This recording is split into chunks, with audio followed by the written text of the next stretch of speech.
Hey guys, welcome back to the channel. This is story about what if Minato sealed a part of his and Kushina's chakra and soul into Naruto Part 1. Before I start, please do support for more amazing content and comments for Part 2.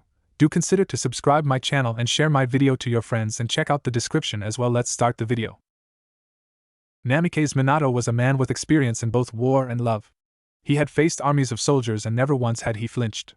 He was considered to be the most powerful shinobi in Konohagakure, and even became the leader of said village, and was also so feared by the enemy villages that they put a flee-on-sight order on him in order to keep their soldiers alive.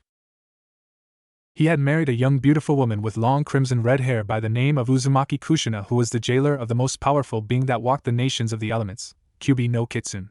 Said woman became his sole child's mother, but it was not meant to be. Uchiha Obito, Minato's former student who was presumed dead, disrupted the birth of the young boy under the disguise of an unknown enemy and forced Minato to either save his wife or his son. He chose the only option any father would, and saved his son by using his fabled Hiraishi no Jutsu to catch the son as Obito threw him up in the air, only to find out that Obito had put explosive tags on the blanket that was wrapped around the infant. Minato had teleported back to his home to secure his son, and to get ready for the upcoming battle. During the small amount of time that Minato was gone, Obito had bound Kushina with chains in a crucified manner between two trees, and used his Sharingan to take control of the beast inside of her and release it. She survived the extraction, but Obito had other plans. He decided that if she could survive the release of Obiju from her body, then he had no choice but to kill her. He ordered the monstrosity that is the Kyubi to kill her, but just as his claw descended onto her, Minato was there to save her. He quickly teleported back to his house to put her down next to Naruto. During this time, Obito had used Kamui to move himself into Konoha, and summoned the Kyubi with the Kuchiyos no Jutsu in the middle of the city. The shinobi and kunoichi alike became horrified at the sight of the beast, but they held their ground. Sarutobi Hiruzen arrived shortly after at the top of the Hokage Tower and started fighting the beast with the help of Enma, his personal summon, and all of the shinobi and kunoichi that wasn't under the age of 14. These children had to be protected for the sake of the village and its future. In the meantime, Minato had teleported on top of the mountain that harbored the faces of the 4 Hokage that in history had led the village. The beast sensed him, and charged his attack, the Bijidama, right at Minato. The young Hokage countered it by creating a space-time vortex that devoured the ball of condensed chakra, only to release its power a couple of miles away from the village where Minato had one of his tri-pronged kunai.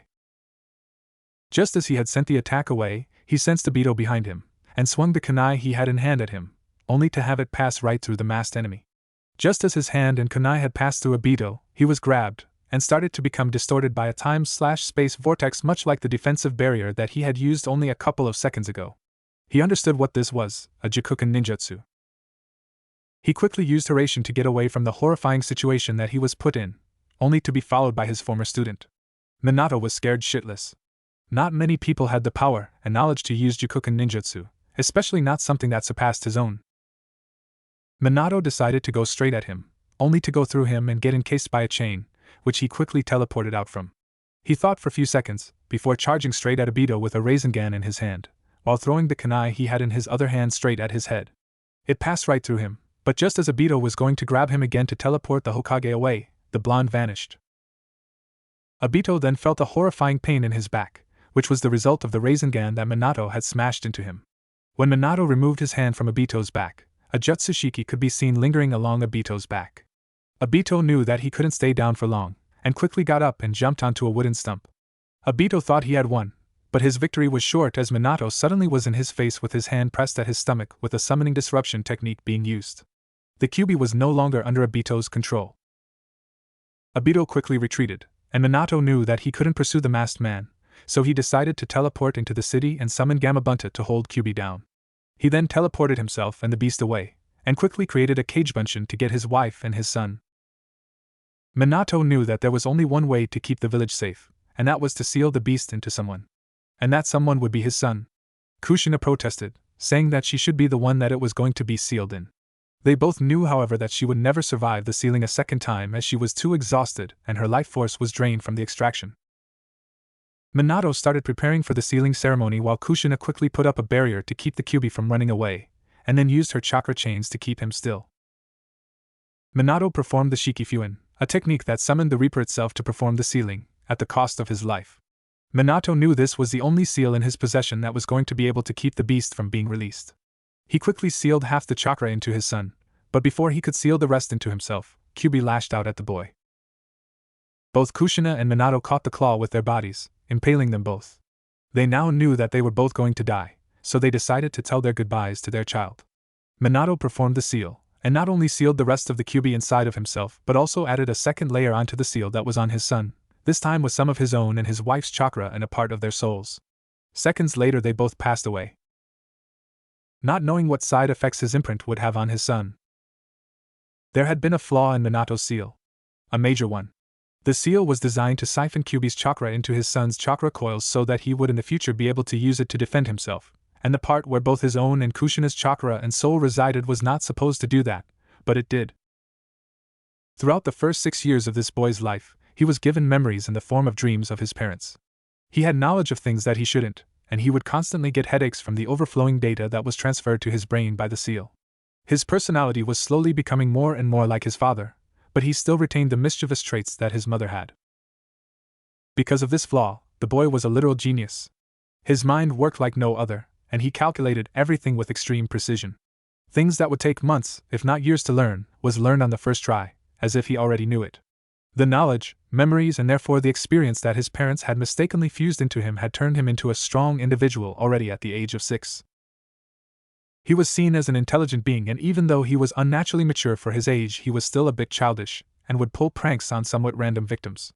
His pranks were obviously not dangerous in any form, but he made sure that no one knew it was him by getting out fast. Rumors said that whoever did these acts was a master of stealth and a genius in terms of traps. He was secretive though, as not even the Sandaime Hokage had any knowledge of what had happened. He made sure that no one knew about it, and had even set up seals in the apartment he was given by the Hokage to keep intruders away from it. The Hokage also made sure that no one knew about the boy's Jinchuriki status, and because of that the boy had lived a somewhat normal life. He hadn't lived the life that his parents would have wanted for him, and he knew that.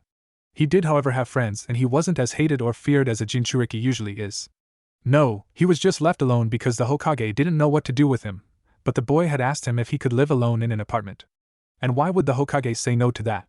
He had Anbu watching over the boy from the shadows, and he knew that he would be safe. The Sandaime Hokage knew what this boy had been doing when the Anbu couldn't find him. He knew that something was up, but he didn't know what it was. He had seen the boy create seals, train techniques he shouldn't know. But he wasn't going to stop this boy, because the village needed him.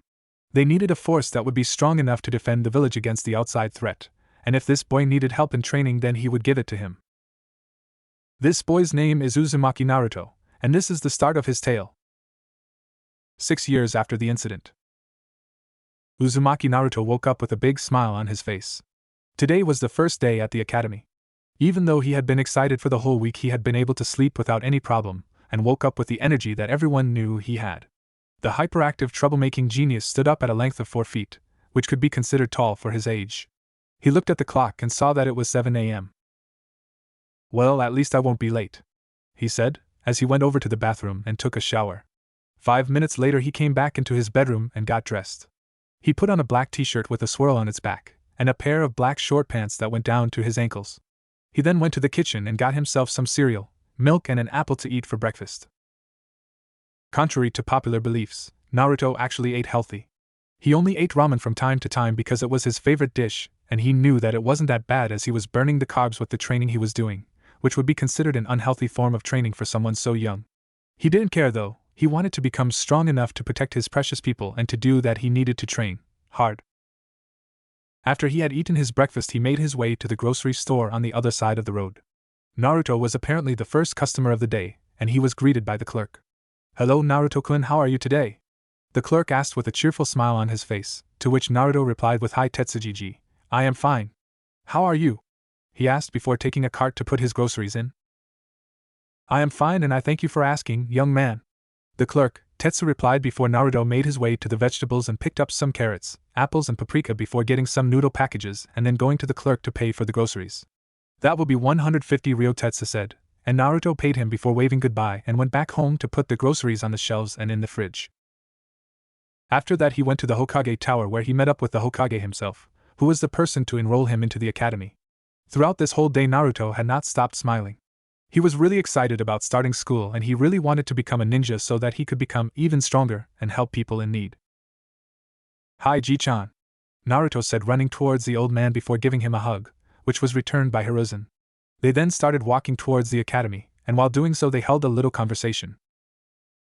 "So, Naruto-kun, are you excited for today?"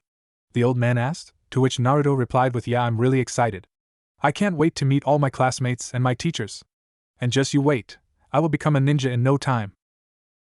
This made the Hokage chuckle a little bit, knowing that Naruto was stronger than what he let on. He knew that Naruto was hiding something, but he couldn't pinpoint what he was hiding, to be exact. But he also knew that Naruto wasn't going to show him right away, because they both had secrets, and some of those secrets involved Naruto. The first day at the academy wasn't going to be long, and Naruto knew that. The old man had told him that he would only be there for a couple of hours so that he could talk to his new classmates and get some of the books that they were going to be reading for the first few months. When they got to the academy, people looked at their direction. Everyone bowed towards the Hokage, but Naruto didn't realize that and started blushing at the amount of respect that was directed towards him and the Hokage. It didn't matter if he had the memories of his parents in his head, or the experience that they had. This was slightly embarrassing for a 6-year-old. The day went on as anyone would expect it would. Naruto made some new friends by the names of Nara Shikamaru and Akamichi Chuji. He found the first one to be rather amusing in the way that he would consider everything but sleeping and cloud-gazing to be troublesome. Chuji, however, was a really energetic child who ate a lot, but Naruto didn't mind as Chuji shared his snacks with him. He also got acquainted with a few more people, by the name of Uchiha Sasuke, Inuzuka Kiba and Hyuga Hinata. He thought that Hinata was really shy and blushed a lot. Sasuke, on the other hand, was almost as energetic as Chuji was but tried to act cool and level-headed as he was from the prominent Uchiha clan. Kiba, on the other hand, was a brash, clumsy loudmouth who made a fool of himself more times than Naruto could count.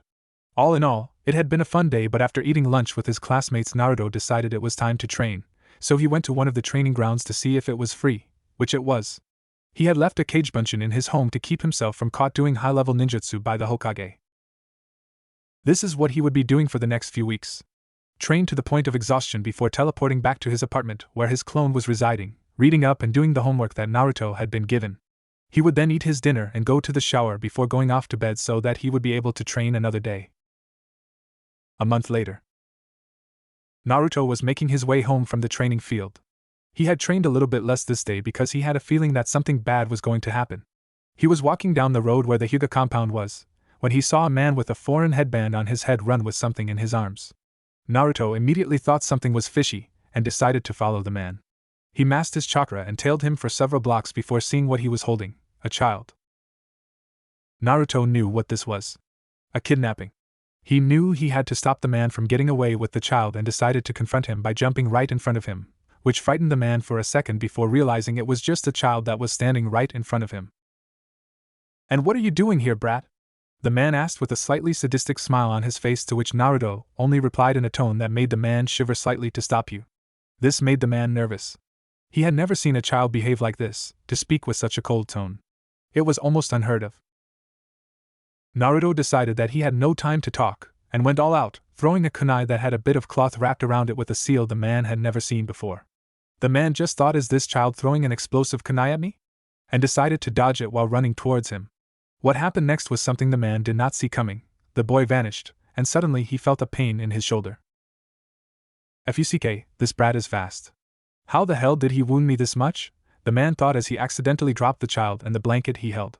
The child in it stuck her head out, and Naruto finally saw who it was, Hyuga Hinata. This made Naruto angry. Someone had just tried to abduct Hinata, and the only explanation he could think of was that it was because she had an unsealed Byakugan, as she was a member of the main household. Naruto knew that he could not fight this man while being angry.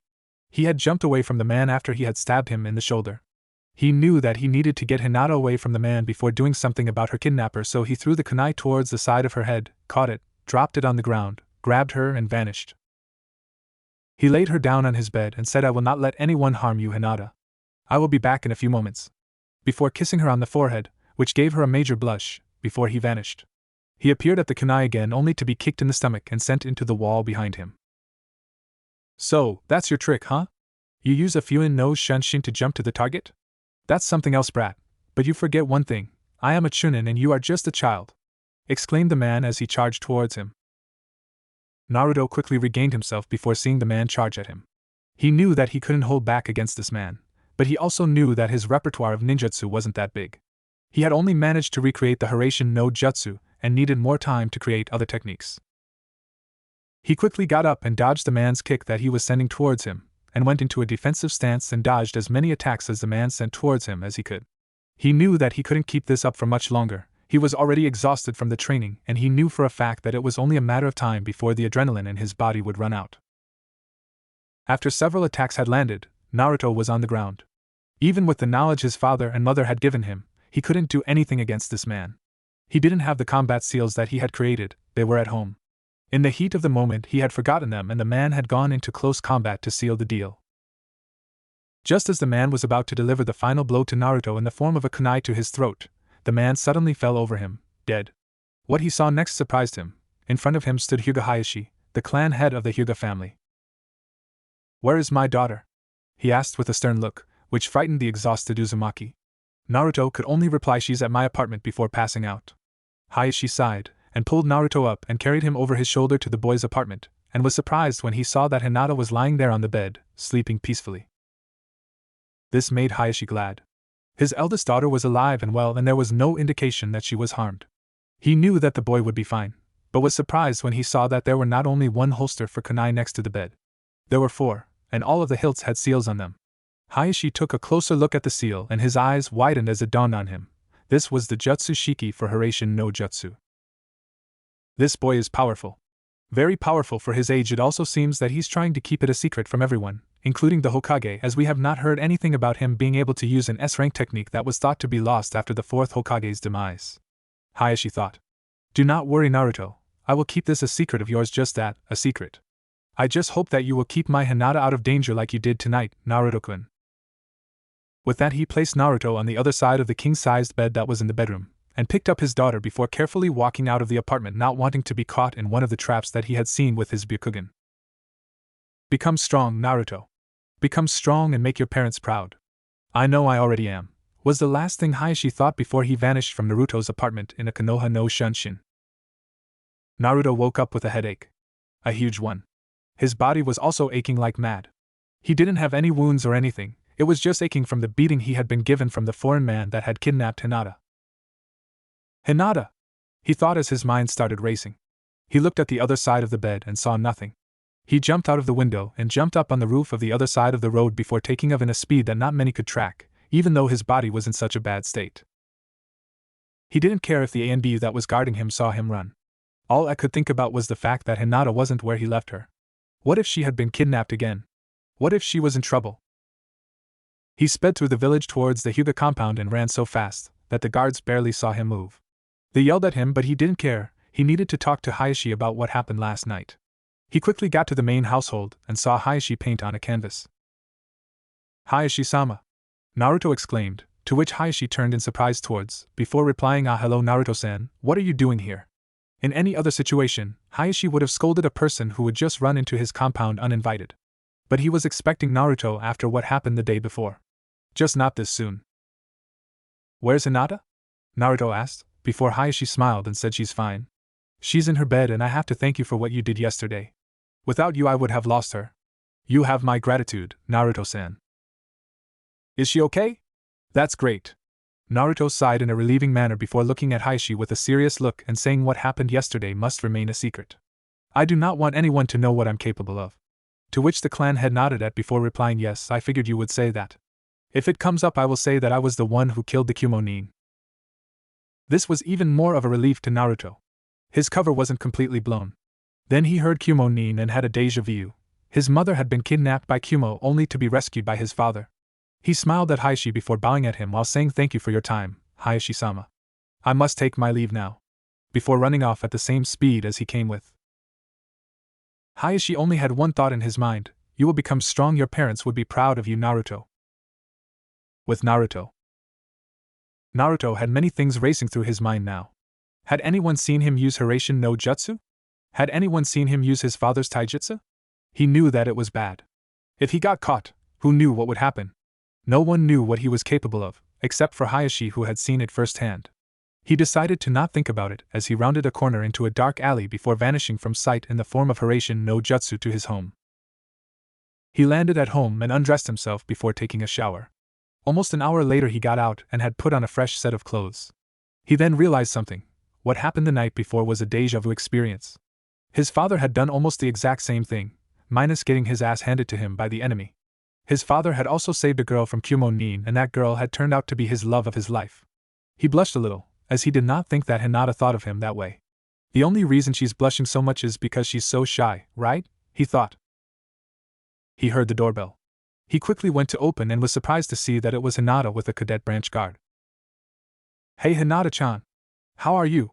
Naruto asked, to which Hinata blushed at and fiddled with her fingers while saying I am fine, to which Naruto smiled at and asked do you want to come in?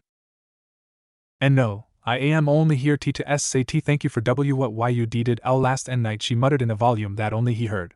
He smiled and said it wasn't a problem at all. I hope you're feeling fine though. The last part made her blush and tried to bury her head in her jacket, before the guard said in a polite manner we have to leave now, thank you for your time Naruto-sama. I hope you have a good day. Before leaving with the young girl. Naruto could only sigh. It was Saturday and normally he would train his ass off and let his body rest the day after. But it felt like he didn't need to because his body was already aching from the night before. So he decided to take it slow and went back in, crashed on the couch and slept on it for a few hours. Later that day, Naruto woke up, feeling better. His body was however still sore, but not as sore as it was when he woke up during the morning. He looked around, and decided to go out and eat at Ichiraku's ramen stand. He made his way towards there and said, Hey Tsuchiji-san. I'd like a miso ramen, please. To which the old man smiled and said, Hey Naruto-kun. Yes, it's coming right up. Hey, I am, Naruto's here. I am, a young teenager, came out from the storage room with a cheerful smile plastered onto her face and said, Hi Naruto-kun, how are you today? To which Naruto replied with an equally cheerful smile, I'm fine. I am however a little bit sore from the training I did yesterday. I saw how happy the boy was. She thought he was cute when he acted like this, and it only served as a means to make her blush. Which she did. Why are you blushing like that? Naruto asked, to which could only blush even more before replying no, it's nothing, she said. Better have some fun with this situation, nay? Naruto thought, before turning on the mischievous part of his brain, and asked is it a boy? Be baka. I don't know what you're talking about, she said, completely flustered. Naruto laughed for a good minute before he wiped the tears he had shed throughout the laughter, and said I was only teasing you, I am Nichin. He thinks of me as a sister? Thought, still blushing a little bit. She knew that Naruto was really friendly towards her, but she didn't know that he thought of her as family. He only came by once or twice a week, but it would always end up in the same way, him making her blush. She tried to shake it off, but the boy was so goddamn cute. He was like a chibi-yandeme. Wait, a chibi-yandeme, is he related to the fourth? Was the current thoughts racing through her mind. She took a good look at him, before her eyes widened slightly, which was caught by Naruto. How come I never realized it? He's a fucking cardboard copy of the fourth, only a lot younger. Naruto had glanced at her a little quick, and had seen her eyes widen for a brief moment. He knew that she was thinking about something related to him, but he decided to shrug it off. It's not like I am of all people would realize that I'm the guy that's been running through the village at high speeds. I also don't believe that she has caught me using Hiraishin no Jutsu. What's this girl thinking about? He thought, as he took another bite off the ramen that he was eating. After a few minutes of eating and her staring at him like he had grown a second head, he decided it was time for him to go and pick up some more ninja gear that the Hokage had given him money for. He quickly said goodbye before running off at a slightly higher speed than what a normal academy student would be running at, as he didn't want to overdo it like he did during the morning. After a few minutes of what Naruto would call jogging, he arrived at the store that sold ninja gear. He needed new clothes as the ones he had was almost too small for him. He also needed new kunai and shuriken. He had enough money, the Hokage had made sure of that. He was also getting a discount because he came there so often. He went into the store and was greeted by the store's clerk, Hiro. Hey Naruto, how's it hanging? Hiro asked with a big smile on his face. He knew that whenever Naruto came in, there was going to be a huge shipment. And whenever there was a huge shipment involved, there was loads of cash involved as well. Hey Hiro-san. I'm fine, how are you? Naruto answered back with an equal smile. Naruto then went on and picked out the clothes he needed and also gave Hiro a note which said what kind of weapons and supplies he needed outside of the clothes that could be found in the store. Okay, 50 kunai, 200 shuriken, sealing cloth and ink. The hell are you gonna do, kid? Go to war or something? Hiro asked with a smile on his face. Hiro didn't care what the kid was going to do, but it was always fun to see the huge shipments that Naruto wanted, and this was no different. In fact, this was only a small one.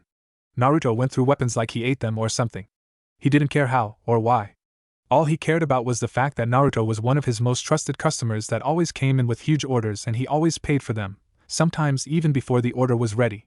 "Nah, I use them for training, you know," Naruto said with a foxy grin on his face. The shipment was ready and had been sealed into several scrolls. Hiro knew that Naruto had the knowledge of how to open them, so he didn't even hesitate to give them to him. Naruto had this time already paid for everything before, as it had taken several weeks to get the whole shipment ready. Naruto took the scrolls and ran back to his apartment, where he put them down and went to bed early, as he was now completely exhausted from just doing things that would be considered chores by many people.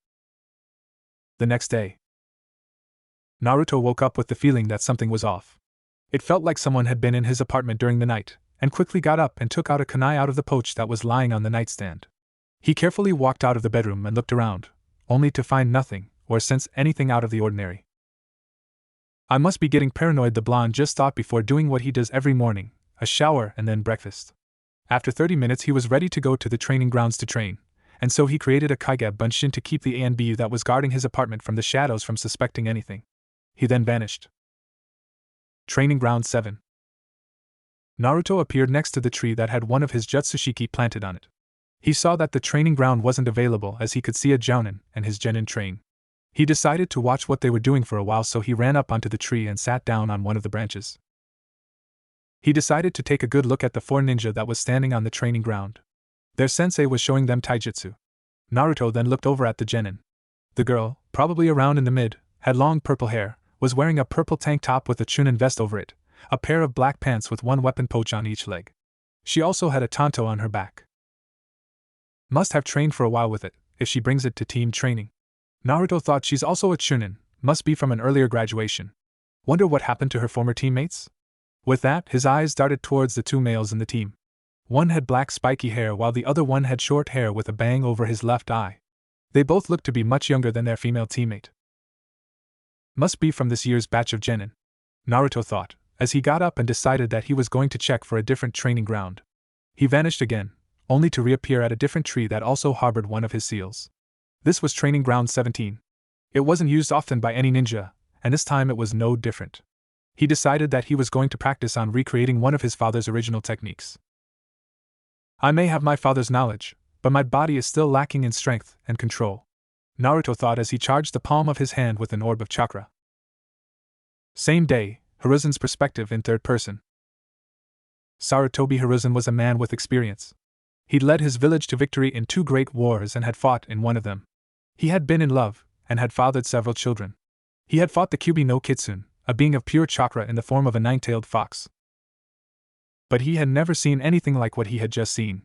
He knew that Naruto was skilled in Fuinjutsu. That was not something he could deny. The boy had effectively sealed his apartment away from the all-seeing orb that the old Hokage had in his possession. But that was not what he was shocked over. He had seen Naruto fire himself out of the apartment window in a speed that would be considered impossible for someone of his age. He had seen the young boy maintain that speed for a considerable distance, before ending up at the Hyuga compound.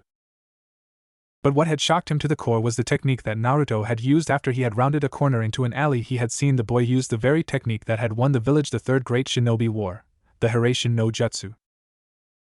Hiruzen had no idea as of how Naruto could know this technique, or how he was able to use it to the point where he wouldn't even need to concentrate on connecting with the Jutsushiki. He could only theorize on how the boy was able to use the technique to the extent he was using it in. He had gotten a report from the Hyuga clan. The clan heiress had been abducted only to have been rescued by the clan head himself, Hyuga Hayashi. He had also gotten an autopsy report from the medical examiner that had examined the Kumonin that had abducted the clan heiress. The autopsy report said that there was a large stab wound on the right shoulder, made by a kunai. The thing was, Hayashi had never used kunai in his life. He had trained his whole life to fight using only Hyuga techniques. There was something off about this. He had also gotten a report from the ANBU operatives that had been stationed at Naruto's place that Hayashi had carried him into the room, only to leave with the young heiress shortly after. What could be going on here? Hiruzen contemplated. He had seen many strange things, but he had never seen a soon-to-be 7-year-old boy perform a technique of such a high caliber such as Hiraishin no Jutsu. He knew that in order to get the answers, he needed to watch Naruto closely, so he sent his best ANBU in terms of stealth to do the scouting for him. And that ANBU went under the codename Weasel. Weasel had done as ordered, and had been monitoring the boy from within the house. The boy had somehow sensed him, but he managed to escape the boy's senses by masking himself in a genjutsu, only to be shocked to the core when the boy created a solid clone of himself, and then simply vanished into thin air only a few moments later. This report troubled the old man even more, as he had still no knowledge of where the young boy had learned these techniques. He did not know who he had learnt them from. There were only 3 people, aside from Naruto, that knew this technique. And none of them could use it alone. They all needed to be together for the technique to work, as they only knew a third of it each. But Naruto, however, was able to perform the technique alone at the same level of expertise as his diseased successor, Namikaze Minato the Yondaime Hokage. Was there something wrong with the seal? Had Minato intentionally placed ninjutsu scrolls in a place that only Naruto would be able to find? But that wouldn't explain his expertise in either of the techniques. He was using them at a level that would make it seem like he had used these techniques for years. Like they are his signature techniques, his mind was racing through all the possibilities. He now knew that Naruto was more than he was letting on.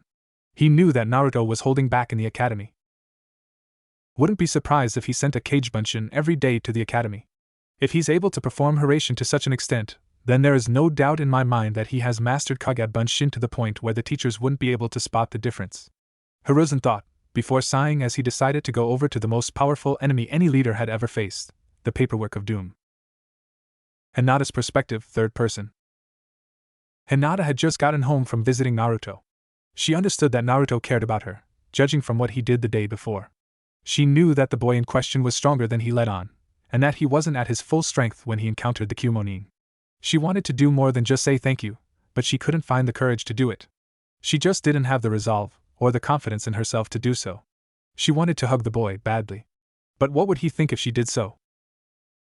Hinata contemplated talking to her father about it, but decided against it because her mind was a mess. All she could think of was the sun-kissed blonde boy that saved her from being kidnapped by an enemy village. She had also heard the boy talk to her father, but decided to only eavesdrop on their conversation. She had never heard her father speak so kindly to anyone but her mother, who died in childbirth a year earlier. She knew that it was bad of her to think about it, as it only made her sad. She didn't want to remember her mother dying in front of her, with her last words being that she loved Hinata so much, and that she would be watching her grow up from heaven. Hinata, however, didn't know what to do though. Her mother, the only person she could consider to be a role model, had died, and her father was only growing colder for each day. Seeing her father speak to Naruto in such a kind manner made her realize that he still had some hope in him, and she hoped that he would return to his old self before her mother had died. She shrunk into a fetal state, tears flowing down her cheeks as she remembered her beautiful mother's face. Hayashi's perspective, third person. Hayashi was a man of honor. He had grown cold towards his daughter, who had shrunk into a state of poor confidence in herself. Her daughter blamed herself for the death of her mother. So did Hayashi. His coldness was a way to mask the broken state he was in. It was the only thing he could do because he did not know how to handle the loss. He wanted nothing more than to hold his crying daughter and let his own emotions out. But he couldn't. The Hyuga clan head couldn't show weakness. The boy. He had saved his daughter from being kidnapped. His gratitude was true. He did not know how to properly thank him, as he had buried almost all of his emotions to maintain the stoic mask that was now Hayashi. He did his best, but Naruto didn't seem to care about the gratitude. All he cared about was Hinata. The boy is so much like his father that it's scary. If Naruto ever wants to become more than friends with Hinata, then I shall allow it. Hayashi thought, proud that his late friend's son had grown up to be so powerful. But now he had more pressing matters. Kumo wanted his head. They had been getting the news faster than anticipated. Hizashi, Hayashi's twin brother, was adamant on sacrificing himself to save his brother that was the leader of the clan.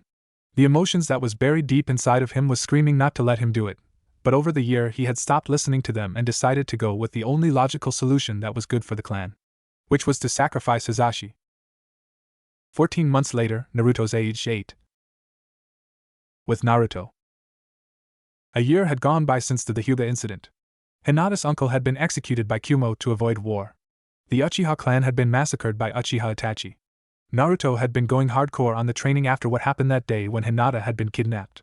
He knew that if he could not stand up against a Chunin in terms of strength, it meant that he needed to train. He knew, however, that his body was not in sync with his mind. He also knew that actually trying to train his body more than what he was doing right now wasn't the best thing either. Everyone had their limits, and this was Naruto's. He knew that he would have been able to beat the Chunin had he not been exhausted from training. He knew that he could stand against many of the Chunin in Konoha in that regard. He decided not to think about it. He had survived the whole ordeal and he was not going to let this experience throw him off his end goal. He had been able to recreate two of his father's most prized, known and feared techniques. The only problem was that his body was not ready for fights of the magnitude that he knew that he would need to be a part of. Not yet, at least. That was why he kept his knowledge and true strength a secret, to keep himself and the people around him safe from foreign threat. Shaking these thoughts from his head, he started focusing on the task at hand, getting ready for his graduation. He had asked his teachers if he could take the graduation exam early. He wasn't supposed to take it until he was 10, but the teachers, headmaster, and even the Hokage thought that he was ready for the life to come. They had seen Naruto's true self flash in his eyes for a few moments several times. He was also far ahead of his class, having completed almost all of the theoretical parts of the whole academy in only a few months and rivaled the last year's students in terms of taijutsu and kunai/shuriken practice. If he wanted to graduate, he would very well be able to. There was little doubt about that. Hell, he could have graduated the day he started, had he been able to just take the test at that point. The problem was that no one would have allowed him to take the test. So he decided to not hold back as much as he had at the start. He decided that showing them intelligence above that of an academy student, and a tremendous amount of growth would land him closer to an early graduation. He needed to. He made his way towards the school. People had gotten the wind of his early and unorthodox graduation. It was unorthodox because he wasn't going to do the test with the rest of the graduators. He was going to do it alone, and almost a year before the current graduation class would be doing it. Therefore, people were looking at him with smiles on their faces, greeting him and saying good luck as he walked down the road towards the academy. He did all the tests and scored a 100% on all of them, just like the teachers had predicted that he would do.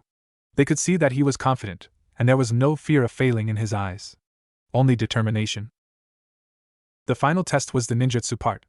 The examiner, Yumino Irika, who had been recently promoted to Chunin, asked Naruto, would you please perform Kawarimi no Jutsu, Henj no Jutsu and Bunshin no Jutsu? Naruto did henged into the third Hokage a perfect henge as well, amazing for someone his age, thought Irika, before Naruto switched places with the chair next to him. Naruto then made 3 perfect Bunshin. Irika smiled at this, as he had heard that Naruto had a large amount of chakra for his age. So large, that it was probably more than your average jounin in the village. Irika then said, congratulations, Naruto. You are now officially a genin of Konohagakure. As he gave Naruto the headband. Naruto welcomed it with open arms and put it on his forehead before bowing towards Irika before walking outside to greet the people that had come to congratulate him for graduating so early, and those people were Sarutobi Hiruzen, Hyuga Hinata along with her father, Hyuga Hayashi, Tuchi and Ayam. They all congratulated Naruto before Tuchi proclaimed, come, let's eat. The food is on the house. As they all laughed and walked towards the ramen stand. They all got a bowl each of various flavors, and when they had settled into their seats, Naruto suddenly asked, so, I don't mind her company, but isn't Hinata supposed to be at the academy? To which Hiruzen smiled and said yes, but I know that you two are good friends, so I told her that it was okay for her to take the day off to spend it with you. Who knows, maybe she won't see you for some time as you are now a shinobi of the leaf, Naruto-kun. Naruto smiled and said, yeah, thanks for coming, guys. It means a lot to me. So, Hokage-ji-chan, are you gonna tell me what team I'm gonna be on? At this, the Hokage got a mischievous look in his eyes and the smile on his face didn't help it either. Naruto thought that it was very out of character for the Hokage to act like this. The Hokage, on the other hand, just said, why don't you come to my office tomorrow at 10 a.m.? I will see to that your Shursho will be there when you get there. Wait, Shursho? I'm not gonna be on a team? Naruto asked, really confused right now. He had heard of people apprenticing single students, but he didn't think that he would be one of those few lucky people. No, there is a jounin in this village that has decided to apprentice you. I believe that he will teach you enough about what this village stands for, and you will go to missions together with other teams as you get more experience, said the Hokage, surprising the blonde. I wonder if it's Kakashi. But he's one of the ANBU that is usually following me. I'd be surprised if he was pulled out of the program just to become a jounin sensei, Naruto thought, going into his dubbed Minato state, where he would usually overthink things because they were usually not as complicated as he thought they would be. Both Hokage and Hiruzen looked at Naruto amusingly. They thought that he looked so much like his father when he concentrated or thought heavily. It was rather amusing. Like father, like son, I guess, thought the Hokage. Hinata looked at Naruto with stars in her eyes. She thought that he was an amazing person that had the potential to become the strongest person in the village. She had seen him fight. He was her role model, her crush. But she had yet to confess her feelings for him. They sat there for almost 30 minutes before Hinata and Hayashi left, saying their goodbyes to Naruto and the Hokage. The latter duo walked towards the Hokage tower, and when they arrived at Hiruzen's office, he decided to confront Naruto. "Naruto, I need to talk to you about something," said the old man, as he looked at Naruto in a serious manner. Naruto looked back with an equally serious look on his face as he asked, "What is it, Sarutobi Jiji?" To which Hiruzen said, "How is it that you know Hiraishin no Jutsu and Kage Bunshin no Jutsu?" Naruto didn't show it, but he was shocked. He had been able to keep his mask from slipping, and he only sighed at the question and then looked at the Hokage with a tired look and answered, "We both have our secrets. Let's keep them just that, secrets." The Hokage looked at him for a few moments, before realizing that he wasn't going to get anything out of Naruto. He was right. They both had secrets, and it wasn't anything new. He wanted to berate the boy for saying something like this, to speak like that to his leader. But he couldn't. He figured that Minato had prepared something in case Naruto was left alone. "I guess you really thought everything through, didn't you, Minato?" The Hokage then decided to tell Naruto about the S-rank secret that Naruto was a part of, or in reality, was the S-rank secret. "Naruto-kun, what I am about to tell you is an S-rank secret. Only 3 people knows about this." To which Naruto only sighed, pulled his head back and sinked into his chair and answered, "If you're talking about the oversized fur ball with 9 tails, then I already know that secret." This didn't shock the Hokage. It was only mildly surprising. "So, did he figure it out from the seal on his stomach?" the old man thought, as he replied back with the very same question. Naruto answered with, "Yeah, the seal was a dead giveaway. I've been studying seals for several years now, and I can tell you already that the seal is a piece of art. Never seen anything like it, at all." The last part was a lie, as he had memories of creating it. The first part was made properly, but the second layer was rushed, and therefore flawed. He had managed to fix it so that it could work properly together with the key that the toads had, should the time of it being needed would come. They talked for a while, mostly about ninjutsu and fuinjutsu. Naruto was currently waiting for the photographer so that he could take the picture for his file. He took the picture, and then wrote his signature on the file. Hiruzen looked it over and his eyes widened. The surname on the signature was identical to his mother's. He looked at Naruto, who just said, "What? Something wrong with my signature?" Hiruzen brushed it off. He couldn't throw a fit against Naruto right now. Naruto already knew about the Kyuubi, who was not to say that he knew about his parents. He decided to reply with, "No, it's nothing. Do you want to talk about anything else?" To which Naruto quickly replied with, "Nah, I'm gonna go home and get ready for tomorrow. I'll see you then, old man," before vanishing into thin air. At this point he didn't have to hide it from the Hokage, so why not use it in his presence? Hiruzen only smiled at Speedster's sudden disappearance before muttering, "I don't think that I'll ever get used to that," only to see Naruto appear again, who had a huge foxy grin plastered on his face. "Did you forget something, Naruto-kun?" Hiruzen asked. Naruto replied with, "Yeah, did you know that Kage Bunshin is a really good way of getting paperwork done faster?" While still bearing that head-splitting grin. Naruto then vanished again after he had seen the old Hokage bang his head on the desk while repeatedly saying, "Stupid, stupid, stupid." With Naruto decided to take it easy for the rest of the day and focus on theorizing around fuinjutsu instead of physical training. He was probably going to be tested by the mentor he going to train under. He theorized for several hours before calling it a day and going to sleep. Only to dream about what happened the night the Uchiha clan was massacred. Naruto was sleeping in a violent manner. His body kept twisting around on the bed as if he was having a nightmare. It wasn't as much of a nightmare as it was more of a dream pulled from his memories. The way his body moved, however, showed that he wasn't enjoying it one bit. Flashback/dream, from months ago, third-person view. Naruto was walking down the street again.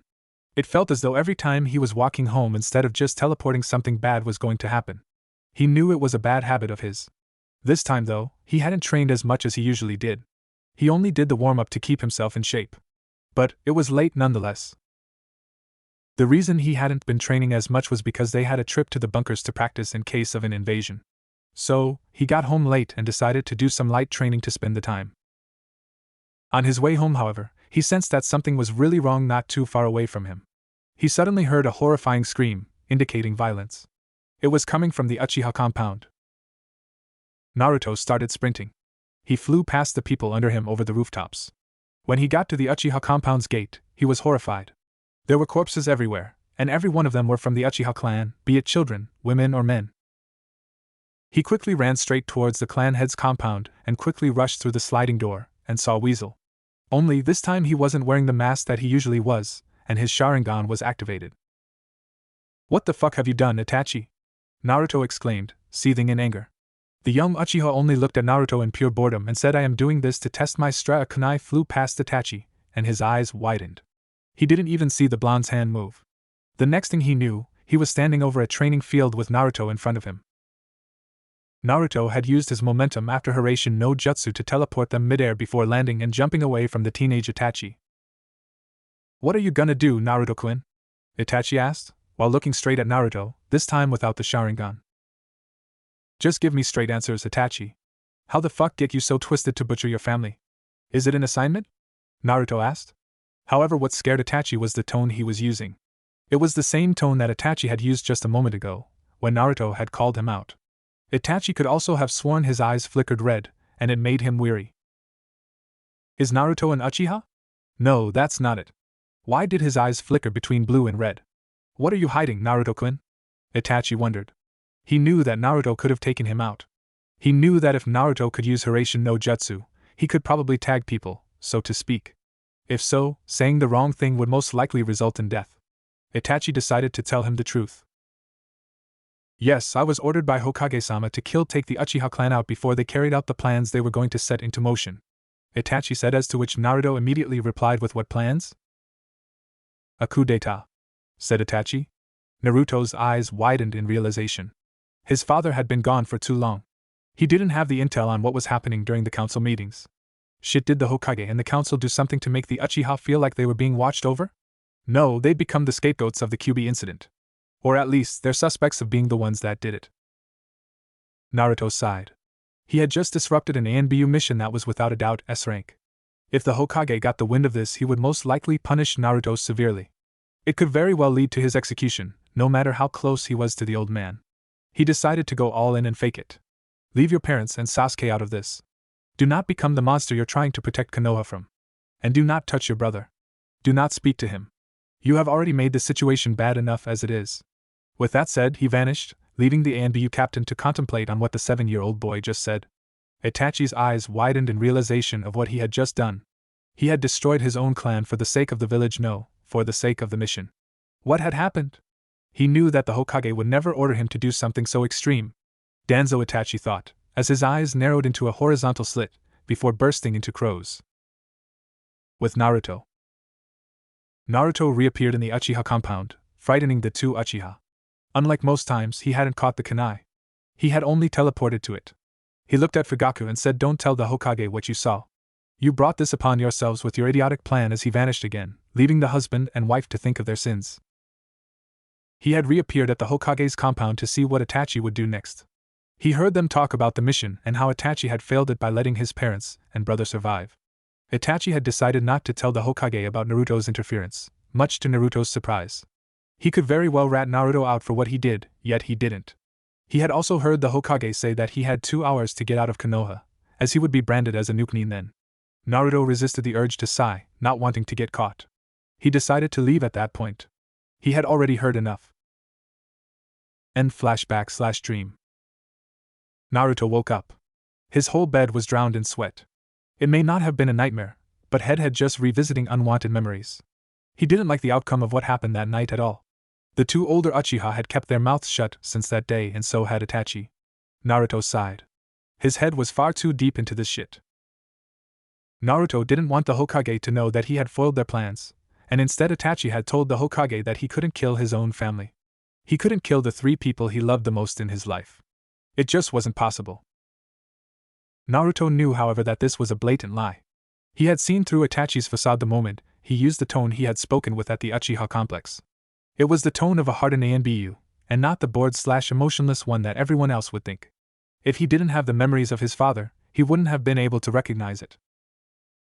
Because of that, Naruto knew that Itachi would have killed his parents, had he not interfered. He had no idea about Itachi's little brother though. From what he heard from Sasuke, it seemed like Itachi loved him with all his heart. It was like a protective brotherly love, not wanting to see Sasuke get hurt trying to do the techniques Itachi could perform. It was why Itachi didn't teach him the things he could do. It was why he had left his brother's training to Fugaku, their father. He was glad though. Sasuke hadn't fallen into the revenge path. Instead, it only bolstered his love for his parents, and wanted to do everything he could to protect them. It was what they needed right now. They didn't need an Uchiha hellbent on revenge going down the path of hatred. Naruto looked at the clock. It was 6 in the morning. He sighed. He was up early again. It was like during his early years when he would constantly wake up from receiving his parents' memories. He didn't like it one bit, but it was something that he had been living with for so long. He got up, muttering stupid memories as he walked towards the bathroom. He needed a cold shower after that little incident. He needed it to wake him up. He had the time, obviously. He had 4 hours to get ready for the day. He stood in the shower for an hour before getting dressed. He had decided to go for a black-sleeved shirt with an orange swirl on the back, a pair of dark gray long shorts. On both legs he had his 2 kunai pouches, a pouch containing sealing ink and cloth for the sealing plus a second pouch with smoke bombs and shuriken around the waist. He had also wrapped his arms in bandages. He had decided to copy Kakashi with a black mask, mostly because he thought it looked badass and made him look like a real shinobi. He sighed. He didn't really want to copy Kakashi. But someone had to, right? He was the Sharingan no Kakashi, the copycat. So why not copy the copycat himself? He went to the kitchen to get something to eat for breakfast, only to find out that he had forgotten to buy groceries. He face-palmed. The only thing he had was a few packs of instant ramen. He cringed. He liked ramen but not that much. Serves me right, I guess, for interfering with shit I have no business with. Yeah, he was going to blame himself for that one for a while. After he had eaten the ramen, he put a post-it note on the fridge to remind him that he needed to buy food before looking at the clock. It was 9:30. He was wondering if he should use Hiraishin no Jutsu to just appear inside of the Hokage's office or not. It would be fun to see them talk and then just out of nowhere say "Why-oh," to scare them a little bit. He decided not to. He wanted to see what kind of jounin he would get as his mentor. He started walking towards the Hokage tower, greeting people as he went by. They didn't recognize him, but greeted him nonetheless. He got to the Hokage tower and walked up the stairs. He got to the Hokage's secretary and said, "Hi, I'm here to see Hokage-sama," with a gentle voice. The secretary hadn't noticed him get up close, and jumped a little as Naruto started speaking. After regaining herself, she said, "Ah, yes? Uzumaki Naruto-san, am I correct?" While looking at him, to which he nodded. "Yes, Hokage-sama will see you now." Naruto went into the Hokage's office, and was surprised to see who was there with the Hokage, Jiraiya of the Sannin. Wait, what the fuck? Naruto thought. He had not anticipated that Jiraiya of all people would be here. Is he supposed to be my sensei? Hiruzen saw that Naruto had just arrived, and said, "Ah. Hello, Naruto-kun. How are you today?" To which Naruto simply answered, "Hi Hokage-jiji, I'm just peachy. What's the sage doing here?" Jiraiya, who had been listening, said, "Ah, so you recognize a sage when you see one?" To which Naruto immediately retorted with, "Yeah, and I also recognize a pervert when I see one, Erosenin." To which Jiraiya straight up face vaulted at. He did not expect the brat to have such a low sense of respect. Naruto then asked the Hokage, "Yeah. So, he's my sensei, isn't he?" With a deadpan expression, to which Hiruzen just laughed at. It was an amusing scene. Although he was mildly surprised at the fact that Naruto knew who Jiraiya was, he still had the balls to treat him like he did to everyone else, in his own way. "Yes, he is your sensei, Naruto. And you should try to at least show some respect towards him. He did, after all, train the 4th Hokage," said the old man, to which Naruto just mumbled, "Yeah, I know," with a frown on his face. Jiraiya then said, "Alright kiddo. I want to see what you can do. Meet me at training ground 7 in 5 minutes. Before he left the Hokage's office in a Konoha no Shunshin. Sure, why not? Was all that Naruto said as he looked at the spot the pervert had been standing on, before he turned to the Hokage and said, "He's in for a can of whoop-ass for not being here when I was growing up, I hope you know that." And with that, he vanished from the Hokage's office. Nope, still not getting used to that. Was all that the Hokage could think as he stared at spot that Naruto had been standing on. Training Ground 7. Naruto appeared at the tree he had tagged. Jiraiya was nowhere to be seen, which was to be expected. His Hiraishin would always be faster than a Shunshin. He decided to get himself ready for Jiraiya by releasing the weight seals that he had on his body and scatter his kunai that harbored the Jutsushiki. After a few minutes of waiting, Jiraiya arrived. The man was surprised to see the boy standing there, as he did not think that he would be that fast. How did he get here so quick? Jiraiya thought before looking around the field. His eyes widened. There were kunai everywhere in the same manner as the Yondaime had scattered them during battles in the past. The only difference was that these were normal kunai, yet they still had the Jutsushiki on the handles just like the tri-pronged kunai the boy's father had used. What the hell is this? Does the boy know Hiraishin no Jutsu? No, he's gotta be bluffing. There's no way this brat already has the mastery in seals to use a technique such as this. Jiraiya thought as he looked around him. This all but confirms his knowledge of his parents though. At least concerning his father. Wonder what more he has up his sleeves, if he's already decided to show this. Brat, why are there kunai scattered throughout the whole field? Jiraiya asked. Naruto answered with the following phrase: the fire's shadow is illuminating the village. Causing Jiraiya's eyes to widen. This was a variant of Minato's favorite phrase. There were only 2 other people that had known this phrase, and both of them were dead. Is that you, Minato? He asked. Naruto chuckled as he said, no, I'm not my father. I am, however, a very capable ninja. How does he know that phrase? Jiraiya's mind was spinning like crazy. It's not a phrase that they had written down in the books. Hell, I've only heard him use it once, and that was the day that he became Hokage. The sage decided to test Naruto here and now. To see what he could go for. He knew that if the brat could use Hiraishin, it would be a lot more difficult to take him on. But his mind and reflexes must be incredibly fast to utilize Hiraishin to its fullest extension. Has he really trained that hard? Alright, let's test your so-called capabilities, shall we? Said the sage as he charged towards the kid. Naruto snorted. That speed was really slow in comparison to his own. Naruto disappeared in a blur only to reappear in front of Jiraiya with a kick towards his face. Jiraiya dodged hit with widened eyes, thinking, holy shit, he's fast. Maybe I should stop underestimating him and actually try to push him instead. Jiraiya jumped back while going through hand seals. When he landed, he spat out a large fireball at Naruto. Oh, a fireball? Let's try this out then, shall we? Naruto thought, as his hands went into the tiger sign. He spat out a fireball that collided with Jiraiya's. Ho ho, you can also do the Katan, Gokaki no Jutsu? That's Emperor. Jiraiya was cut short, as he felt a kunai pressed against his side. Maybe next time you shouldn't call bluffs out when they aren't. It came from behind. He turned his head to see Naruto with a kunai in hand, cold blue eyes looking straight into Jiraiya's. Damn, he's angry. Does he know I'm his godfather? Jiraiya thought. He had just been beaten by a little kid. This kid had managed to perform a technique that not even he could do, even though his deceased student had tried to teach it to him. Alright, you got me, kid. Never thought I'd say this, but man, you're fast. Almost as fast as your old man, Jiraiya said. He had now seen the kid fight. He hadn't even had time to actually step up his game. The kid had just finished the fight before anything happened. Naruto lowered his kunai and put it back into the holster. He created a clone that went to pick up the remaining kunai that wasn't caught in the crossfire of the 2 fireballs. I know. Who do you think I'm trying to surpass? Said Naruto as he started walking towards the village. He suddenly stopped and looked back at Jiraiya with a bored look and said, aren't you coming? I'm hungry and you've got 8 years to make up for, godfather. Jiraiya face vaulted. Naruto wasn't angry at him, he was just disappointed. Well, might as well treat him to lunch or something. It's the least I can do. He decided to follow the kid and treat him to food. Maybe he could find out a little bit more about the kid, so he decided to ask some questions.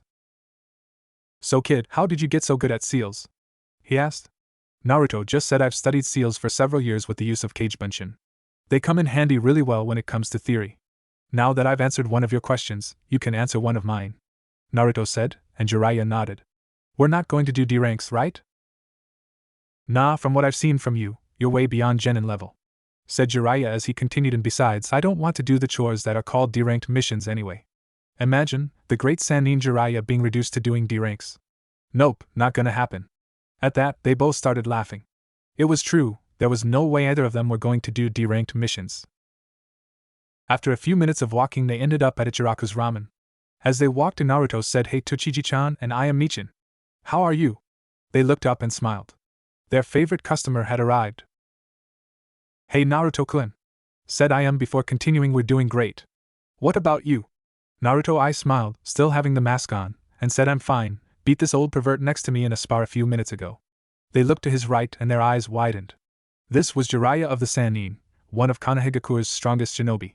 If not the strongest one as of this moment. And Naruto had just said that he had beaten him in a spar. Hello, Jiraiya-sama? Said Tochi. I'm sorry I didn't see you right away, we usually don't get such prestigious customers such as you. Jiraiya huffed and muttered, well, at least these two are showing me respect, unlike a certain brat. Heard that. Naruto quickly responded with before ordering his meal. I decided to ask Naruto a question as they got their food. So Naruto, when you said that you defeated Jiraiya in a spar, what exactly did you mean by that? Naruto I smiled once again and said I meant what I said. I beat him. She widened her eyes and looked at the Sannin. He crossed his arms, had a funny frown on his face as he said, yeah well, I didn't even get to see how far I could push you. You just jumped at me immediately, and said that you had won. Naruto just laughed at this. He knew that if Jiraiya had gone all out he would most likely not stand a chance. He'd probably get killed in an instant, or at least been hurt real bad. But for now he could at least boast about beating the Sannin in a spar. They continued talking for a good half hour before deciding that they were done eating for today. Jiraiya was forced to pay for the food because Naruto had ditched him by teleporting to the Hokage's office. Damn brat. I guess he really meant that I had 8 years to make up for my absence. He thought as he paid the check. He then shunshined to the Hokage's office where he was greeted by both Naruto and the Hokage. So, I heard that Naruto-kun defeated you in the test you were going to give him, said the Hokage with a smile. I guess you're getting rusty if an 8-year-old can beat you. God fucking damn it, Naruto! Did you have to tell him that you beat me? Jiraiya yelled. I was bad enough that a pair of civilians knew about it, but now his sensei, who was also the leader of the village, knew about it. Naruto just smiled. Sometimes he loved fucking around with people. He just couldn't help it. And boasting a little bit was also fun. And even though he knew that he wasn't at Jiraiya's level yet, he knew that if he could catch Jiraiya off guard, he could do so to most shinobi and kunoichi alike. Yeah well, Naruto began, when you get beaten by a kid you're gonna feel the rest of the fall, humiliation. Anyway, is there a possibility that we could start off with a mission today, Hokage-sama? As much as I like these small chats the three of us have had today, I'd like to go on a mission. Sure Naruto-kun, said the Hokage. Tora has escaped again. Maybe you can find the daimyo's wife's cat. The interruption didn't come from Naruto. It came from Jiraiya. Nope, no fucking D ranks, said the sage. Give the kid a C rank. I'll be there to bank him up should something go wrong. At this, Hiruzen sighed. He had seen this coming, but he didn't want Naruto grow up so quickly. He looked at Naruto for confirmation on this, and sweat dropped. Naruto had a bored look in his eyes as he said no D ranks. C or above. Such disrespect coming from the youths these days, thought Hiruzen before he said fine, we have a bandit camp 15 clicks from the village that we need someone to take out. He then gave the mission papers to Jiraiya and Naruto, who took them and started reading. I seriously hope the two of you know what you're doing, said Hiruzen. This mission is a high C rank. Possibly a low B rank. The intel is a week old, so we do not know if there are shinobi involved. Naruto just smiled and said don't worry, Hokage-jiji. We accept this mission. And with that, the duo left the office to get ready for the mission. Naruto and Jiraiya were walking towards the target location. The mission was simple: eradicate the bandits that were terrorizing the nearby villages. Intel suggested that the enemy had 50 low-level thugs and about 15 trained soldiers. These soldiers didn't possess the ability to use chakra, which was why it was labeled as a C-rank mission. As they were walking, they talked. Or rather, Jiraiya tried to get some of his questions answered. So, who taught you Hiraishin no Jutsu, Naruto? He asked. Naruto just answered that's a secret. I hope you can understand that. Jiraiya frowned at this. He wanted the answers. Naruto had become powerful, almost too powerful, on his own. Alright. I want you to do this mission alone without Hiraishin no Jutsu. Only use it if you are in deep trouble, said Jiraiya, and Naruto nodded. He hadn't planned on using Hiraishin no Jutsu in a mission just yet. I don't see the point in using Hiraishin no Jutsu against bandits. I'd rather see what I can do before resorting to an S-rank technique, said Naruto. This surprised Jiraiya. He didn't think that Naruto would agree this easy. They got to the bandit camp and decided to do some recon. They looked around and saw no indication of bad intel. They then looked at each other, and Naruto gave Jiraiya one of his kunai that was marked with the Jutsushiki, before he disappeared in a blur. He landed in the middle of the camp, unnoticed. His mission was simple: kill the enemy, rescue any civilian. Hey look, there's a brat over here, said one of the bandits. Well, I guess I'd be spotted if I just appeared inside of the camp, thought Naruto as he got to work. He quickly threw a shuriken at the man. The shuriken hit the bandit on the forehead and he fell backwards, dead. Naruto then proceeded to blur between the low-level thugs with a kunai in each hand, slitting their throats one by one. It was a gruesome sight. The bandits had never seen anyone move as quickly as he had. It's a shinobi! Kadash! The bandit was interrupted as a kunai hit the back of his neck. This isn't even a battle, this is genocide, thought a sad Naruto. He knew that this was the shinobi life. He knew that this was what he had signed up for. He continued to blur between the thugs until he was the only combatant standing. His whole outfit was bloodied, but none was his. He looked around him with sadness in his eyes. He didn't like it one bit, but these men had murdered, raped, and plundered several villages. This was the life of a shinobi. This wasn't the first time he had killed. He had done it before. Flashback 3 years ago. Sarutobi Compound. It was late in the evening.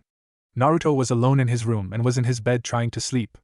The boy had a bad feeling, as if something was going to happen. He sat up and looked towards the window and saw 3 shadows. The shadows moved into his room. All he could see was a sadistic smile from the middle one. He then screamed with everything he had. "Man, someone must have heard that," said one of them. Suddenly the door opened and the one to the right threw a kunai, hitting the individual in the chest that opened it. The person fell forward with blood seeping onto the carpet. "Hanako-nichan!" called Naruto out in despair. He got out of bed and ran to her side and started shaking her body with tears flowing down his cheeks. Please, Hanako-nichan. Please wake up." There was no response. Naruto started shaking. His sadness and despair turned into anger. He then flipped Hanako's body, confusing the 3 unknown shinobi. They then felt it, his chakra. Their confidence turned into fear. The child turned his eyes towards them, revealing fiery red eyes with slits for pupils, filled with anger and hatred. "You will pay for what you did," the little child roared as he pulled the kunai out from Hanako's heart, and then charged at the man who had thrown the kunai at a blinding speed. The man hadn't even seen the child move. The kunai connected with his throat before he had even reacted. The other 2 looked at the boy with pure fear. This was not the job they were given. They were here to abduct the Uzumaki child, not fight a monster. Said boy pulled the kunai out and looked at the other 2 with wide red eyes, like he had gone insane. He moved in a blur as they both fell on the ground. He looked at them, before falling unconscious as well. Mindscape. Naruto looked around in confusion. What happened? He wondered. Am I in my mindscape right now? He was in a sewer with a large cage door in front of him. There was a few inches of water on the floor. He looked into the dark cage, and his eyes widened as a large fox head appeared within field of view. "Ah, so my jailer has finally decided to visit me," said a deep voice, coming from the fox. Naruto's eyes widened as he realized who or what this was. This was the Kyubi no Kitsune, the 9-tailed fox. He wasn't frightened though. No, he had seen the marking that was sitting on a piece of paper on the gate. "Hello, Kyubi-san," said Naruto in a sad manner, with his head looking downwards. Am I inside my head right now?" he asked as he looked up at the oversized fox with tears in his eyes. "Yes, jailer," the Kyubi said. "You are currently inside your mindscape." He was surprised at Naruto's behavior.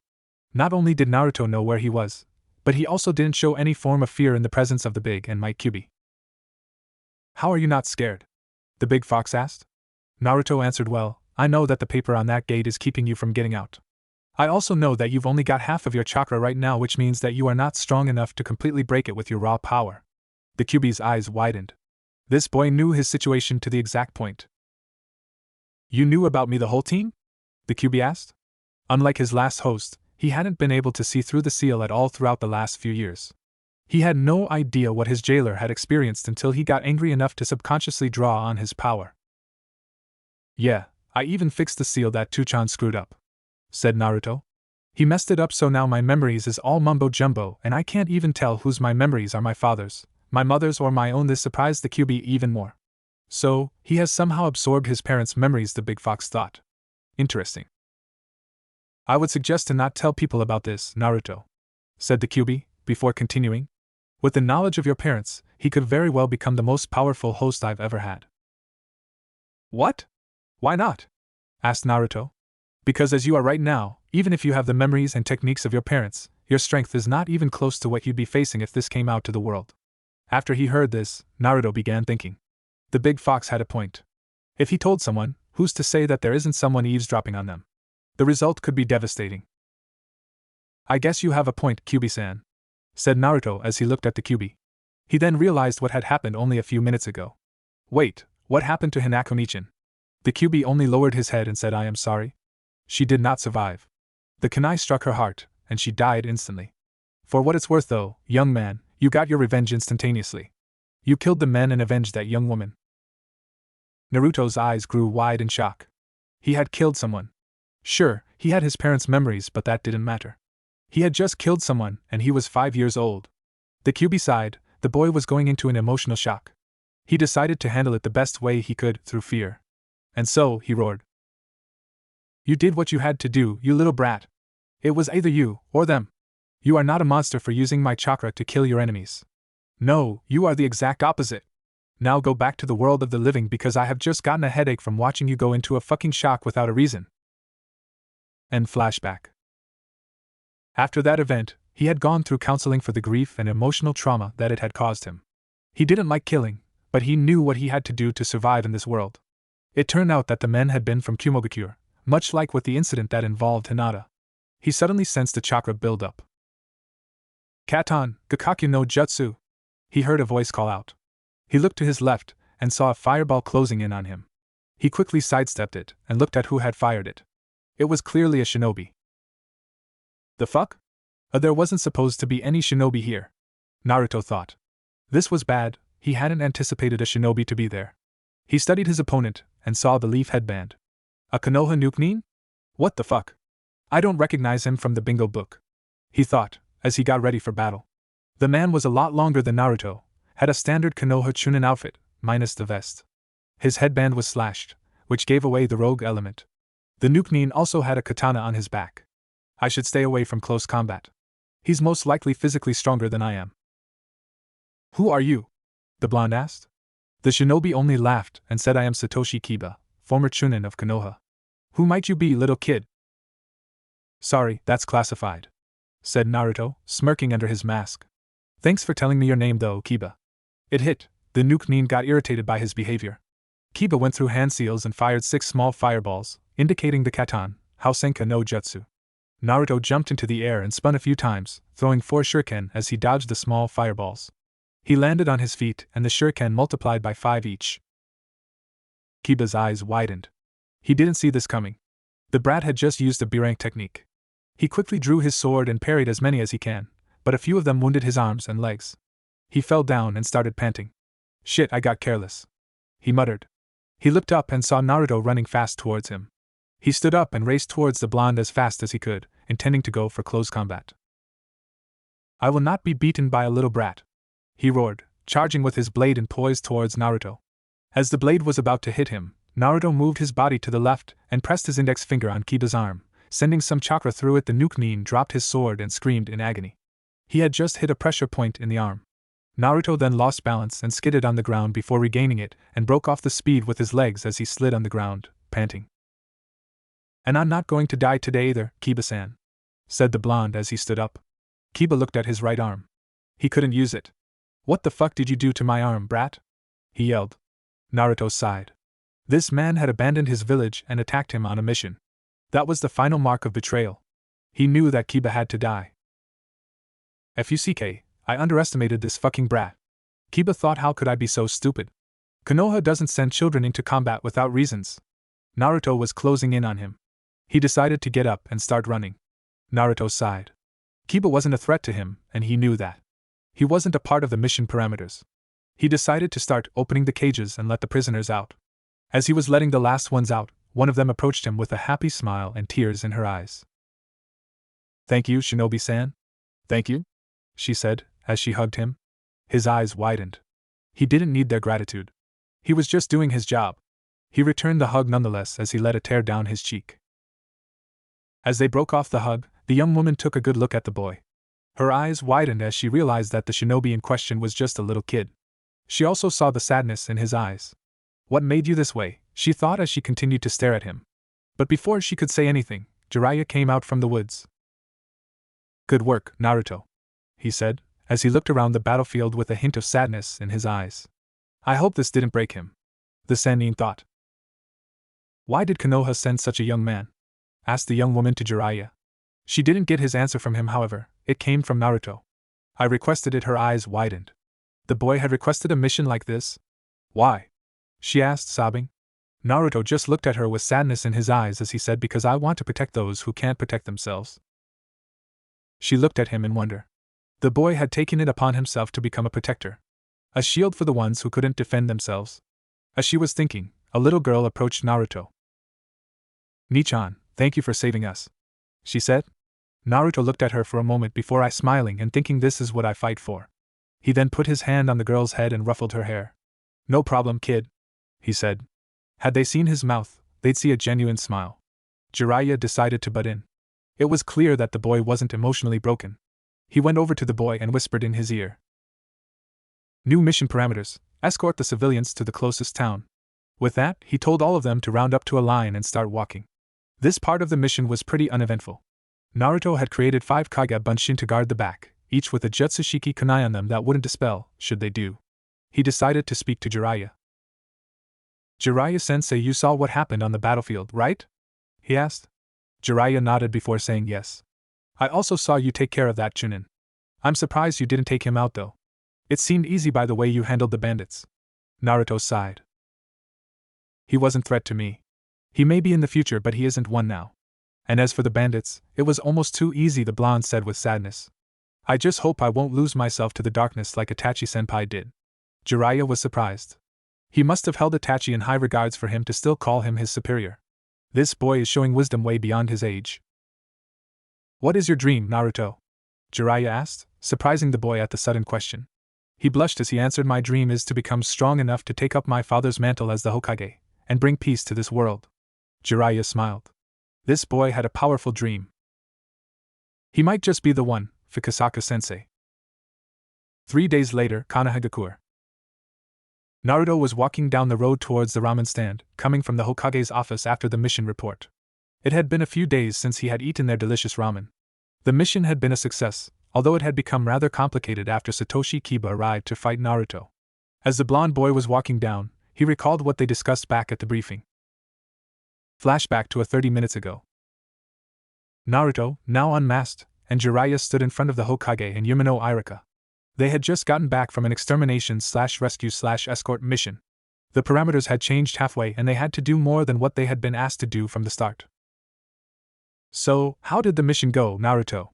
The Hokage asked. Said Genin walked forward and started doing his mission debriefing. Mission success, Hokage-sama? He started. We got to the target location and went over the mission parameters once more. Jiraiya ordered me to do it alone, as a test. At this, both the Hokage and Irika looked at Jiraiya for confirmation. They got it, and Naruto continued. I used Shunshin no Jutsu to get myself into the camp unnoticed, and continuously used it afterwards to eliminate the threat, he said before taking a breath as he continued. However, when I was done neutralizing the target with lethal force, an unforeseen factor came into play, Satoshi Kiba. At this, their eyes widened. Satoshi Kiba was a Chunin coming from the same batch of shinobi as Irika. He was proficient in both Kenjutsu and Katan ninjutsu. It was even said that this man was supposed to become a Jounin, had he not retired from the ninja force a year ago, leaving the village. I fought him and neutralized him as a threat. He is however still alive, and somewhere in the Fire Country. I suggest branding him as a Nukenin of C-rank level, maybe B-rank because of his proficiency in ninjutsu and Kenjutsu. Finished Naruto. The Hokage then looked at Jiraiya to continue the debriefing. Said Sannin stepped forward and started.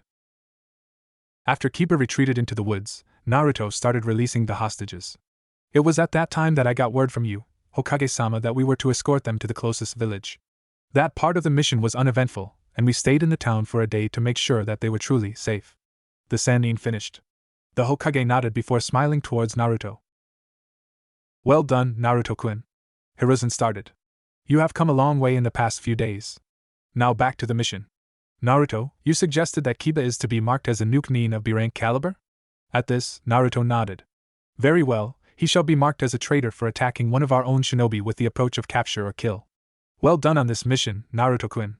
And thank you Jiraiya for observing Naruto as he did this mission. The duo nodded, then Hiruzen continued. However, there is something else I need to discuss with the two of you. Their eyes narrowed towards the Hokage as he continued. Naruto, I would like you to look at this bingo book. Open page 25. With that, he gave Naruto the book, who took it and started reading, as his eyes widened slightly. He started over and started reading out loud. Alias, Shunshin no Naruto. Real name, Naruto, last name unknown, presumably Namake's age, unknown, presumably 8 affiliation, Konohagakure no Sato rank, Genin? Level, C rank, potentially B rank skills, has shown the ability to use Kanai Kagebunshin no Jutsu, and is extremely proficient in Shunshin no Jutsu. Naruto has also got knowledge of the human anatomy, being able to hit pressure points. His battle senses are beyond his age, be aware. Potential sensor, approach, capture. Note, hair and eyes resembles the Yondaime Hokage, Namake's Minato, Konoha no Kiroi Senko. Proceed with caution. Signed by unknown. When he was done reading, he turned to Hiruzen with wide eyes. After a few seconds he regained himself and asked, my first mission and I'm already in the fucking bingo book, huh? Well, ain't that a bitch? At this, the other three laughed as Naruto sighed. Someone must have either spied on them as they were doing the mission. Yes, Naruto, this means that you will have to be extra careful during missions. Hope you understand that, the Hokage said, to which Naruto nodded. But how the hell did they get the information so fast and put it into a bingo book? Naruto asked. At this, the Hokage frowned. He truly had no idea. The bingo book came with a messenger pigeon only a few hours before Naruto and Jiraiya had returned from the mission. I have no idea. But for now, proceed with caution during missions, Naruto-kun. Now go and get some rest. Your payment will be sent to your account. Congratulations on your first mission, Naruto-kun.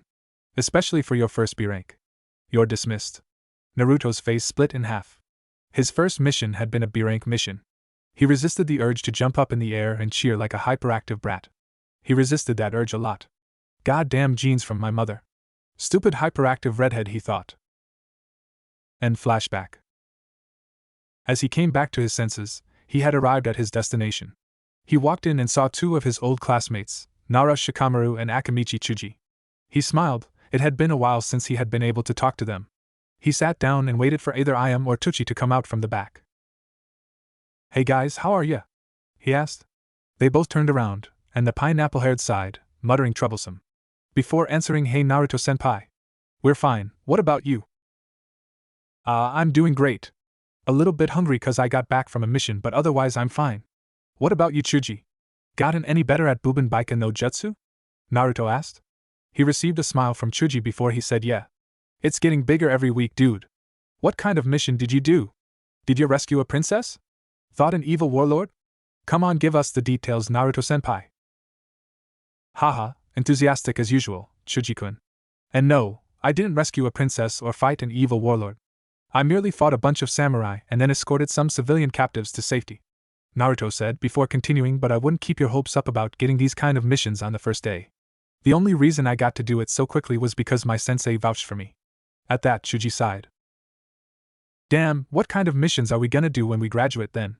He asked. Naruto frowned as he said, you will be doing D-ranked missions until your teamwork is of adequate level.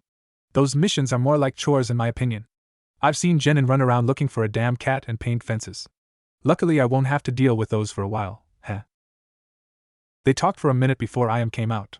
She saw Naruto and smiled. Hey Naruto-kun, how are you? She asked. He turned to her with a heartbreaking smile and said, hey, I am Michin. I'm fine, thank you. I'm really hungry though, so could I have a bowl of miso ramen? Ayam nodded and started on the food. Tucci then came out and said, hey brat, how are ya? In a joking manner. Naruto laughed and answered with, hey old man, I'm doing well. How are you? Tucci laughed and said, I'm doing perfectly fine. Heard you got back from a mission though. I take it by your mood it was a success. Naruto smiled as he scratched his back in embarrassment before saying, yeah, it was a success. Got a B-rank mission in the bag. At this, both Chuji and Shikamaru spat out their ramen and yelled, you went out on a B-rank mission. Naruto laughed as he said, yeah, it was supposed to be a C-rank, but it turned out to be a B-rank cause a former chunin from this village came and attacked me. I managed to fend him off before Jiraiya-sensei came out of hiding though. Wait a minute. You have the Jiraiya of the Sannin as your sensei? Chuji asked in pure jealousy. What the hell, man, that's freaking awesome. That dude is a legend. Naruto just laughed. They didn't need to know that Naruto actually took Satoshi Kiba on alone. They didn't need to know that he had done the first part solo, and they absolutely didn't need to know was that he was, in fact, stronger than most chunin, if not jounin in this village. No, they didn't need to know that. Yeah, what can I say? I'm just that awesome, he answered, letting his inner child have some fun. In the meantime, Shikamaru had been listening to the conversation and just muttered troublesome blonde before continuing with his lunch. They talked for about 30 minutes while they were eating. After they were done, they told Naruto that they needed to go back to the academy as their lunch break was almost over. Naruto asked them if he could join them, and they nodded and said that it was entirely up to the teacher of the class, Yumino Irika. Oh, Irika-senpai became a teacher? Must have used his lunch break to be at the mission report, Naruto said, thinking for a moment. Come to think of it, he did have his food at the table when I were debriefing them about the mission. They went to the academy, and Naruto was greeted by everyone they walked by. As they got into their classroom, he sat down on one of the chairs that was standing by the door. Irika saw him and smiled. Hey Naruto Kohai. What are you doing here? Naruto smiled back and said, Hey, Iruka-senpai. I just got incredibly bored, so I decided to come here and hang with my former classmates. Maybe I can assist you in some things, don't you think? Iruka kept his smile. Naruto wanted to help him with his class. He nodded and said, Yes, sure. Why don't you come over here and take over as the teacher for this class? It's history. Naruto smiled. He knew history all right. It was probably one of his favorite subjects. Yeah, sure, he said. He smirked and decided to show off a little bit. He used Kawarimi no Jutsu to literally switch place with Iruka. Said individual was surprised at the sudden switch in place, but laughed it off, saying, Naruto, you're such a show-off. Naruto just split his face into a shit-eating grin and laughed. He then looked at Iruka's notes and saw that today's subject was the 4 Hokage. He suddenly felt a sense of nostalgia. He knew why, his father's memories. He then walked towards the blackboard and took a crayon and started writing down the 4 names of the Hokages and their respective titles. Okay, let's go. Raise your hands if you know the answers to these questions, alright? He said, getting nods from the class. He then continued. Alright, so what can you guys tell me about the Shodai Hokage, Senju Hashirama? Several people raised their hands, and he decided to humor himself as he pointed towards Sakura, who took a breath before starting. Senju Hashirama was one of the founders of this village. He was at his time renowned as the most powerful shinobi in the world and was given the nickname Shinobi no Kami. That title was later given to his student, the Sandaime Hokage. He had a wife by the name Uzumaki Mito who was a seal master. Shodai-sama had a rare bloodline that gave him the ability to use Mokutan techniques. As she finished, Naruto nodded and said, Alright, very good, Sakura-san. Now, Sasuke-san, what can you tell me about the other founder of this village? Sasuke nodded, releasing an HN before saying the other founder of this village was called Uchiha Madara. He was known as the only person who could go toe-to-toe with Shodai-sama. Not much is known about him as they fought at the Valley of the End. Naruto smiled. Sasuke had been doing the homework on his clan. Naruto then pointed towards the second Hokage's name and said, Alright, who here can tell me something about this man? Several people held their hands up. Naruto decided that Ino was to be the one who answers the question. She stood up and started. The Nidaime Hokage's name was Senju Tobirama. He was the brother of the Shodai Hokage and was renowned as the best Sutenjutsu user to have ever lived. Not much is known about him, however, as he died during the First Shinobi War after giving the mantle to the Sandaime Hokage. Naruto nodded at Ino in approval. It was a sufficient amount of information. She blushed as she sat down on the bench. Alright, now who could tell me something about the old man? He asked jokingly, earning a few chuckles from the class. Everyone put up their hands. He smiled. People knew something about the current Hokage. He pointed towards Chuji, who stood up and started speaking. The Sandaime Hokage, Sarutobi Hiruzen, is the current Hokage who retook the mantle after the Yondaime Hokage died. He is known as the Professor and the Shinobi no Kami for his prowess in ninjutsu and bojutsu. He has led this village through 2 of the 3 great shinobi wars and trained the legendary Sannin. Naruto nodded with a smile. Chuji gave him a lot of information. That was good. Alright, I should let you guys talk about the Yondaime. But it says that you guys haven't gone over him, so I'll talk about him for you. How about that? He asked, receiving nods. He then put his hand up in the air as he exclaimed, Yash! Monologue time! And then he jumped onto the table and started his little story. The students chuckled a little bit at Naruto's antics. Alright. The Yondaime Hokage's name was Namikaze Minato, and was known throughout the elemental countries as the Yellow Flash. He was the only shinobi to receive the order to flee on sight, should he be seen on the battlefield. He was taught by the great Jiraiya of the Sannin. His expertise revolved around Fuinjutsu, the art of sealing. He was also very fast, even without his signature technique Hiraishin no Jutsu, and the enemies would often confuse his Shunshin no Jutsu with Hiraishin no Jutsu. The students were now listening, intrigued by the information. Some of them even had stars in their eyes as they heard Naruto talk with such an affectionate tone about Minato. Almost as if they were related. Yondaime-sama had 3 students by the name of Uchiha Obito, Noira Rin and Hatake Kakashi. The former 2 died during the Third Great Shinobi War, but the latter is currently one of Konoha's strongest shinobi and is considered to be next in line as Hokage along with the 2 remaining Sannin that are loyal to the village. He took a breath before continuing. When the war was over, he took the mantle as Hokage, albeit briefly. Yondaime-sama died 3 years after the war protecting the village against the Kyubi no Kitsune, sacrificing his life to defeat it. He jumped down from the table, indicating that he was done talking. All of the children looked at Naruto in amazement and awe. They had no idea that Naruto knew so much about the Yondaime Hokage. Iruka looked at him in amazement as well. Not even he knew this much about Minato. Right before Naruto started talking, the bell rang. The class was over and the break started. He hadn't even noticed the time go by that fast. He had been talking for over an hour. "Everyone, don't forget to read up on Second War until next week," said the blonde, remembering it from the notes. Iruka smiled once more, proud of Naruto and his ability to tell the tale of the Yondaime Hokage and even remember what was written down on his notes. The kids ran out of the classroom and soon only Iruka and Naruto were left. "So, how do you think that went, Iruka-senpai?" the blonde asked. Iruka looked at him and said, "I think it went rather well. The whole class was mesmerized at your storytelling. I hope you can come back someday and help me with them again." Naruto blushed in embarrassment from the compliment before smiling and scratching the back of his head. "Yes, sure, I'd love to," said Naruto as he went over to the open window and jumped out of it, only to take footing on the wall and started walking down towards the ground. Iruka walked over to the window and looked down and saw Naruto performing the tree walking exercise and smiled. "You're really something, Naruto-kun," he thought, leaving the window. After he had walked out from the academy grounds, he started walking home. He had been up all night, and he was really tired. He also needed a long shower. "Man, this day was a really fun day," he thought, as he walked home. "Naruto, you're going to experience a lot of pain and suffering.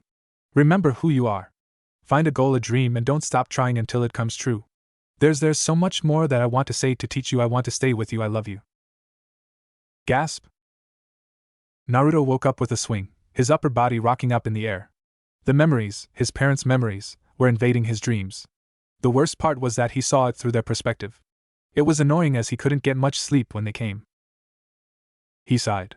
He couldn't do anything about it other than taking an aspirin and hope it would tone down the headache it gave him. At least they weren't flooding his brain like the Kagebunshin memories does. No, they came in waves in the form of dreams. First, it was his father's and then came his mother's. "Can't be helped," he sighed once more as he got up from his makeshift bed that was a futon. He walked towards the sink and drowned his face in water to cool himself down. The memories were annoying, but it gave him some form of reassurance that his parents loved him. At least he knew who they were. At least he knew that loved him. "Pfft. Too many feelings, brat," came a dark voice. "Ugh, why the fuck are you up?" the brat asked. "Aren't you supposed to sleep for a few more years?" "Nah, couldn't sleep, too many mushy memories strolling through your brain," the dark voice replied. Naruto sighed once again. This day was going to be long if Kyuubi had decided to wake up and annoy him to death. "Your brain is a mess, by the way. You know that, right?" "Yeah, I know, furball," the Chibi Yondaime replied, only to receive a growl in response. "Mind going to sleep again? I kinda don't want to deal with you in my head right now. You're not making it any better when you're awake." "Brat, show some respect. I'm the goddamn Q-dash." Kyuubi was cut off by Naruto as he blocked the seal from his mind. He didn't mind talking to the Kyuubi, but right now he was in such a mental mess he couldn't deal with the oversized fox. "Sai, do I even have anything to do today?" Naruto mused. "Even if I wasn't on leave, I wouldn't be able to do a mission anyway. Jiraiya left me behind here in Konoha to chase his old teammate. Man, if that happened to me, I'd just straight up kill the traitor." With a final sigh, he took a cylinder containing the aspirins from the shelf before pouring a water into a glass and putting one of the water-dissolving pills in it. He looked at the pill that was dissolving, seemingly lost in thought. "I'm stuck in the village with only D ranks and training. Unless I can find a team to do C ranks with, that ain't happening. Aji-san is coddling me way too much, and the only man he'd put me under would be Jiraiya. This sucks. Am I really gonna be stuck here in the village until Ero-senin comes back to buy?" He stopped himself and frowned. "God damn it, I thought I got rid of that verbal tick. Ugh, at least I haven't used it publicly in a few years." He resisted the urge to sigh as he gulped down the aspirin water. He put the glass down on the counter and went to his room to get dressed. Today's outfit was a simple one as he wasn't on duty for today. He had been given a day off, as he had just gotten back from a B-rank mission. He decided to wear an orange shirt with the Uzumaki insignia on its back and a pair of dark blue cargo pants. He still wore his sandals as they were comfortable. The pants' pockets were reinforced and could therefore hold a few kunai without them tearing through it, which was perfect in case of emergency. He put his headband on and put a few of his Hiraishin kunai into the biggest pocket located on his leg before walking out of the room. As he did so, he sensed a familiar source of chakra appear in his living room. He let it slide as he didn't think much of it, giving the man the option to reveal himself before breakfast. When he got into the living room area, he looked up at the clock that was hanging on the wall. It was 5 in the morning, and it was his day off. "Fuck my life, I hate this shitty seal you put on me, Tuchan," He muttered, it might hold the QB just fine, but you're the problem right now to bail. God damn it. He smacked his palm into his forehead protector, and once again resisted the urge to sigh. Yep, today was going to be a long day. He went to the kitchen area and got some cereal out of the cabin and milk out of the fridge and put it on the counter. He then took a bowl from the plate rack and poured some of the cereal into it. He then poured the milk into it and carefully balanced the bowl on his way to the table before putting it down. He then sat down and started eating it, before looking into a corner with a deadpan expression. You know, Ina-senpai, if you want to join me you can. He stated as an ANBU with gray hair shimmered into existence with his hand scratching his head in embarrassment. Hey, I knew you'd sense me at some point, Inu stated, earning a grunt from B Blonde. Come on, join me for some breakfast unless you've already had your fill, that is, Naruto said. The ANBU took his mask off and went towards the kitchen and got himself a bowl of cereal as well. He then sat down in front of Naruto with an eye smile. You know, you pour the milk in first, Inu stated, earning another grunt from Naruto who was busy shoving down the cereal and milk into his mouth. The fuck you talking about, senpai? Naruto asked with a deadpan expression. No you don't. You pour the cereal into the bowl first. Ma, Naruto-kun. No need to be feisty, Inu said with his trademark eye smile before continuing. So, what are you gonna do today? I heard your Shursho bolted last night. Sigh, yeah, I've got a day off before I start doing missions again. Figured I'd walk around town and maybe hang out with the academy's students again, Naruto said. It's not like I got much else to do other than that and train. Dunno what I'd train though. Maybe I can show you a technique or something? My day, after all, consists of keeping you safe, Inu stated, his visible eye still in the formation of an eye smile. Naruto just looked at the ANBU captain with a confused look. The fuck, Kashi and I? Why do I need protection? I'm a shinobi of the Leaf to Bayo, he exclaimed, clearly confused. Yeah well, you're a genin that has been put in the bingo book already. Because of this, Hokage-sama decided that it is our best interest to have a strong shinobi protecting you at all time. Besides, I get to spend some time with my little brother, Kakashi mused. You do realize that if I'm in trouble I can just fly away from the scene, right? Naruto asked, disturbed by the fact that the Hokage was coddling him to this level, even resorting to put an ANBU detail on him for protection. Kakashi just smiled as he let out a chuckle. Yeah, that's true, I guess. Speaking of Hiraishin, how do you even know it? He asked, before elaborating. There's only 3 people that know how to use it, and they only know how to use it when they're together. I asked them if they had taught it to you and they said that they haven't. I'll answer your question with another question. How much did you hear about my short rant? Naruto asked in return. All of it. Brought up a lot of confusion, Kakashi stated. Well, Tuchan fucked the seal up somehow. Not even I know how he managed to do that. Not the part holding the QB, but the part holding Kachan's and his own essence in place, Naruto said. At this, Kakashi's eyes widened. What was he talking about? Had Minato tried to seal Kushina and himself into Naruto? To be there for me in the future, in case the seal broke, or I had decided to take control of the QB's chakra, they were going to seal a part of themselves into me. They screwed up hard though, as their memories, knowledge and experiences flooded my brain and almost overloaded it, said the blonde, ending with a sigh to catch his breath before continuing. Do you know how disturbing it is to have dreams about your parents having sex from both of their perspectives? He asked with a disturbed look on his face. Kakashi's face went into a disturbed frown with a tint of red honing the cheeks. Dude, I so didn't need to know that, Kakashi said with a small blush that went unnoticed by Naruto because of his mask. So, in a sense, you're literally a chibi yandane? Yep, I've known how to use Hiraishin ever since I was born. I guess you could say I was born with it, the child joked, earning a chuckle from the elder in the room. Well, that answers that question, but why haven't you told Sandaime-sama about this? Kakashi asked. Because I'd rather keep it a secret, never know who might be listening in. This is the only place I consider to be a safe haven for my stories as it's protected by Uzumaki-style silencing and barrier seals, Naruto replied with a smug look on his face. Besides, he never asked. Damn, so you really have both of their Fuinjutsu under your repertoire, huh? Yep, couldn't get any better than that, right? Nope, if it wasn't for your weak body you'd probably be bumped up to Jonin in an instant. Hey, I take offense to that, Anai-chan, Naruto exclaimed, clearly bemused by his older brother who just looked at him before he stood up and walked over to the chibi and ruffled his hair into a mess. God damn it, Anai-chan. This is the first time in weeks that my hair hasn't become a mess after sleeping to Bayo. Now I have to fix it, you jerk. Weren't you trying to get rid of that verbal tick, Otuto? Kakashi mused, earning a sigh from the brat. Please don't remind me of that, Niken anyway, you really don't need to protect me. If I can detect you, I can probably detect most assassins and alike, you know that, right? The Jinchuriki asked. Orders are orders. Besides, took you a while to sense me. I sensed you entering the place when I went into my room. Just thought I'd give you a chance to reveal yourself. This hurt Kakashi's pride somewhat. If Naruto could detect him, then he really needed to step up his game. Oh, was the reply the brat got. Don't worry, there aren't many people who can get the jump on me, Niken. Anyway, I'm gonna go and take a walk, you're welcome to join me if you want to. Nah, I'll go and report to the Hokage, he's probably gonna throw a fit at me for not concealing myself well enough for a genin to find me. Pfft, not even the shinobi no Yami can get the jump on me, much less you, Niken. Naruto said with his trademarked shit-eating grin plastered on his face. Kakashi just sighed at his little brother's antics before putting on the ANBU mask and waved goodbye. With that, he shunshined out of Naruto's apartment to make his way towards the Hokage Tower. Meanwhile, Naruto looked at the clock again and saw that it was now 6:30. Time flies, eh? Good, the store should have opened by now, gotta get some groceries. Mind giving me some food as well, brat? The dark voice of Kyuubi sparked up, earning a tick mark on Naruto's forehead. God fucking damn it, I thought I'd blocked your voice out already. Naruto exclaimed in his mind, earning a howling laughter from the oversized fox. Pfft. As if, brat. I just got bored of you.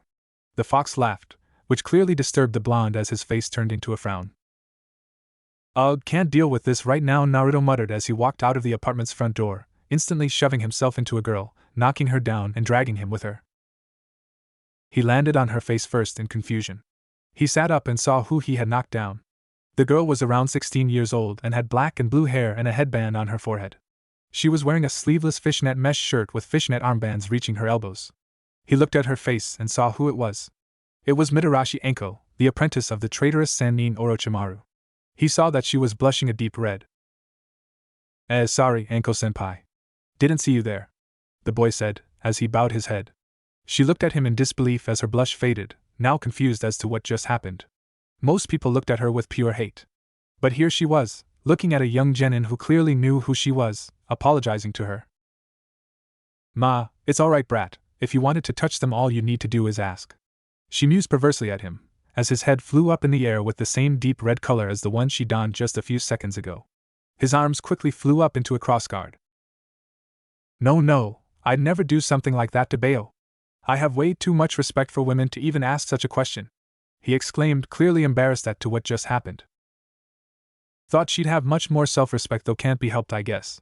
She gets the same treatment her Shursho is given in this village. I wonder would I've been treated the same way had Aji-san not kept my status as a Jinchuriki under wraps, he mused, still a bit embarrassed. Most likely, you humans fear everything that you can't understand or control, came the voice of the oversized furball. Meanwhile, Enko thought something completely different. Is he serious? I don't sense a single bit of malice from him. Does he really not think bad of me, or is he trying to trick me? She questioned him in her thoughts, before looking at the boy who had just calmed down. They sat there for a few seconds, looking at each other before Naruto broke the silence. You know, I really don't get the whole deal with treating you like crap, he started, causing her eyes to widen. What? Just 'cause you're the apprentice of a traitor doesn't mean you're supposed to be treated like trash, to Bayo, he sighed. I guess what I'm trying to say is that if you ever need someone to talk to, I am here for you. He finished as he saw her look of utter disbelief. Had he read her mind? Was he telepathic or something? How the hell did he know what she was thinking? I'm not reading your mind. I just know the look of someone hiding the pain, he stated. I don't like seeing people in pain, much less for something they don't deserve. This statement caused a tear to form in her right eye. Her mask that kept her emotions from surfacing was already beginning to crack. She quickly stood up and ran past him, refusing to believe that he was actually serious about what he said. As he stood up, he sighed in dismay. He really wanted this girl to trust him. He really wanted to be there for her, much like Minato had been there for Kushina. Suddenly he remembered what happened when he rescued Hinata from that Kumonin. What a fucking deja vu that was. It was a mix between Ka-chan being rescued by Tu-chan, and Tu-chan putting me down in the crib the day I was born. Wow, I really do take after Tu-chan, don't I? He mused before he walked down the stairs that Enko came from. There was no need to rush anything today. He had all day to do jack shit, and he knew that. He strolled through the village towards one of the grocery stores, waving back at people who greeted him. Maybe I should pay a visit to Sasuke and his parents later on. Yeah, that'd be nice. He mused as he entered the grocery store and picked up a basket. After a few minutes, he walked out of the grocery store with 2 bags of food and whatnot, and walked back home to fill his fridge. The people around him looked at him curiously. It was not every day you saw an 8-year-old buy their own food. That was usually handled by their parents, or their elder siblings. It amused him. He did this a lot, but he usually didn't walk back to his house as he more than often resorted to either use Hiraishin or Shunshin to get back to his apartment quickly.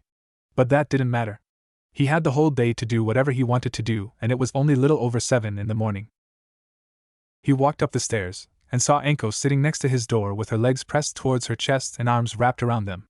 He saw the sad look on her face and the black tears from her messed up makeup that had rolled down her cheeks. She's an emotional mess. What made her this way? He asked himself, as he walked up to her while sealing his groceries in a storage scroll. She didn't notice him, as she just stared out of the holes in the protective rail from the balcony that she was sitting on. He sat down next to her and looked at her curiously, wondering when she was going to be broken out of her stupor. She was, however, clearly aware of him, as she laid her head on his shoulder. He blushed a little. This wasn't what he was expecting when he sat down next to her. He just wanted to tease her to get her mood up a little, but he never got a chance. He was surprised by the affection she was giving him. She had clearly thought about what happened 45 minutes ago.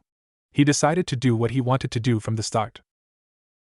Anko-chan, I know I'm cute and all, but you don't need to rub your cheeks on my shoulder, you know. He joked, causing her to blush as well. He gently pushed her a little bit before standing up, holding a hand out for her to take to help her up. She took it and stood up, before releasing his hand. She looked at him.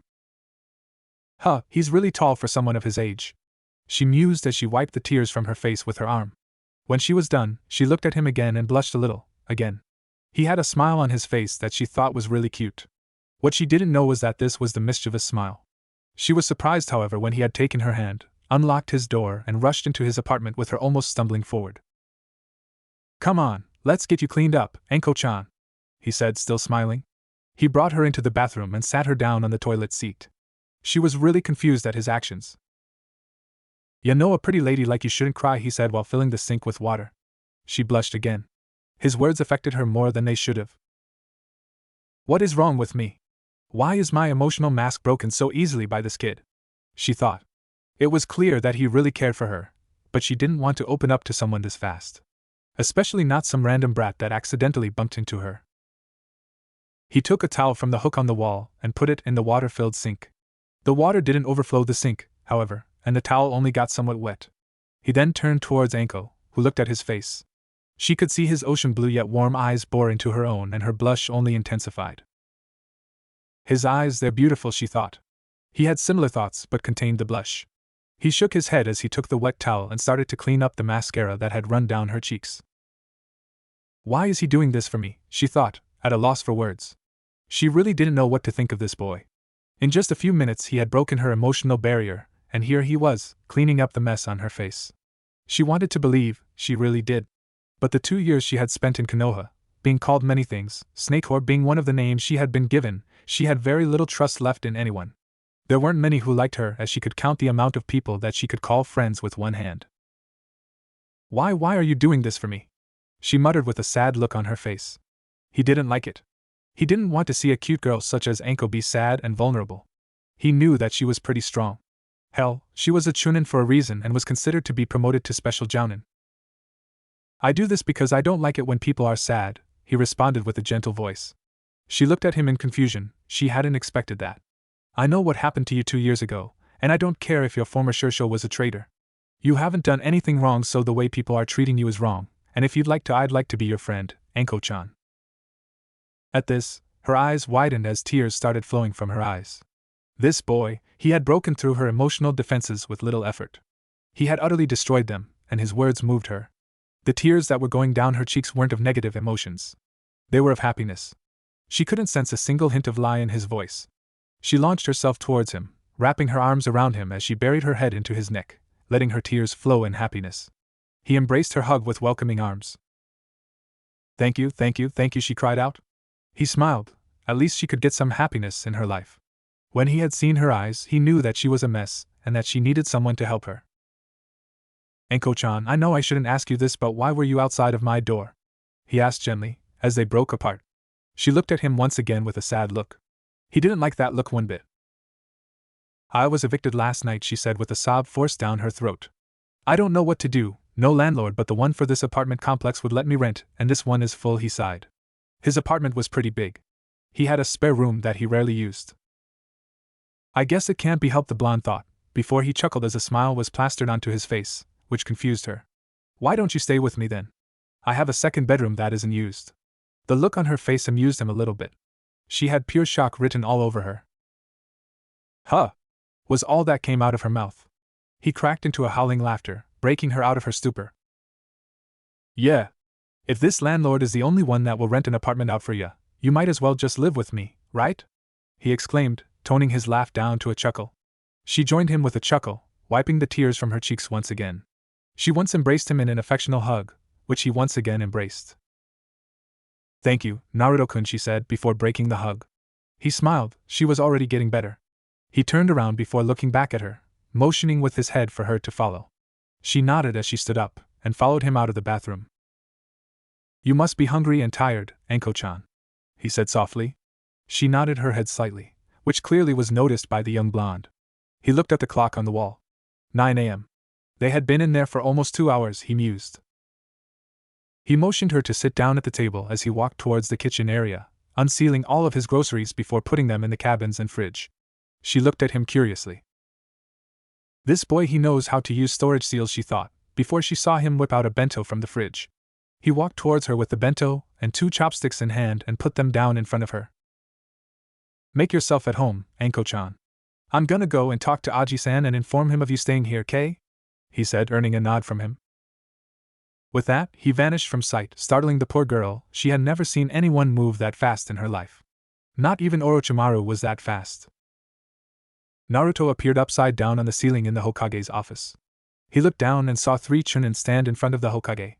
He resisted the urge to laugh, as they didn't notice him up on the ceiling. The Chunin bowed to the Hokage before walking out of the office. They clearly don't know how to sense people, do they? Came the Kyuubi's voice from his head, forcing Naruto to resist the urge to snort in amusement. Can't be helped, I'm only able to suppress my presence because I'm a censor, the blonde replied. Seeing as there was no reply from the fox, he deducted that he had nothing more to say. You can come down now, Naruto-kun, Hiruzen stated, amused by the boy's demeanor. Naruto jumped down, startling the ANBU that was stationed in the office. I didn't even notice him, was the thought that ran through their minds. Hiruzen looked at Naruto. Clearly there was something that had disturbed him, otherwise he wouldn't come here today. It was his day off after all. What is troubling you, Naruto-kun? The leader of the village asked. Naruto sighed as he looked into the eyes of his grandfather figure. I came here to tell you that Enko-chan has been evicted from her apartment, he stated. Hiruzen's left eyebrow flew up at this. This was something he wanted to hear. And how do you know this? He asked. She's in my apartment right now, eating a bento I made yesterday from the leftover food I made. Am I to assume that you are going to be taking her in under your care? Said the amused man. Naruto sighed as he raised his hand and drew it through his hair. Yeah, not much else I can do. She doesn't deserve all the hate she's getting from the villagers, he said. I wonder what would have happened to me if you hadn't kept that a secret. The station ANBU got confused at this. Was there something about the boy that they didn't know about? Was secret would cause the people of Konoha to hate him? Yes, it is most likely a good thing I did, seeing how Enko is being treated, stated the old man. He sighed as he looked at his surrogate grandson. The boy had matured much faster than he should have. It couldn't be helped. Kumo's failed infiltration is what caused him to be this way. At least the boy was able to see past the actions of others, and had problems hating someone else. It was a quality Hiruzen loved about the boy. It was not something that was to be taken for granted, however, as the boy was intelligent and cunning, and could see through lies and deceit with little to no effort. Hiruzen sighed once more as he looked at the boy.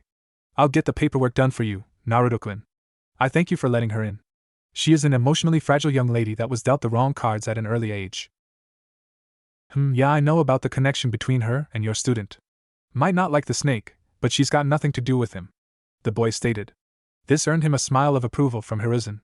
Then, out of nowhere, a Kagebunshin from Naruto popped out of nowhere, before it vanished from the room. The old man snorted in amusement. Not many people had the mastery to create a seal-less Kagebunshin with little effort as Naruto did. The ANBU around the room looked at the boy in amazement. They had heard about the boy's mastery in Kagebunshin and the boy's insane speed, but they thought it was exaggerated. Damn, this boy is good. Another collective thought that went through the mind of the ANBU operatives inside of the room. Naruto, amused at the fact that he could sense the amazement from the genjutsu concealed ANBU, looked at the Hokage before saying, "So, while I was away, has anything happened to the remaining Uchiha?" At this, Hiruzen sighed. "No, they're shaken that their family member would do something like this. I just wished it never had happened," the old man stated while looking into the boy's eyes. It confirmed things for the both of them. For Naruto, it meant that Itachi had spoken the truth, and to Hiruzen it meant that Naruto knew about the truth behind the Uchiha massacre. "I'd refrain from visiting them for a few days, Naruto-kun. I don't believe any one of them wants to talk to anyone at this point," he stated, earning a nod from Naruto. "Well, there goes my plan for today," he thought. "Well, I'd better go now. I'll see you later, Aji-san," Naruto stated before vanishing like his clone did a few minutes prior. Naruto's clone appeared in his apartment and looked at the young woman that was sitting at the table, eating the bento in a rapid manner. He walked towards her with an amused look on his face. She was either too into eating the bento or she genuinely didn't sense him close to her. He stood behind her for a few seconds, clearly amused by the fact that she was devouring the food he made the day before. She moaned in delight with every bite, much to his amusement.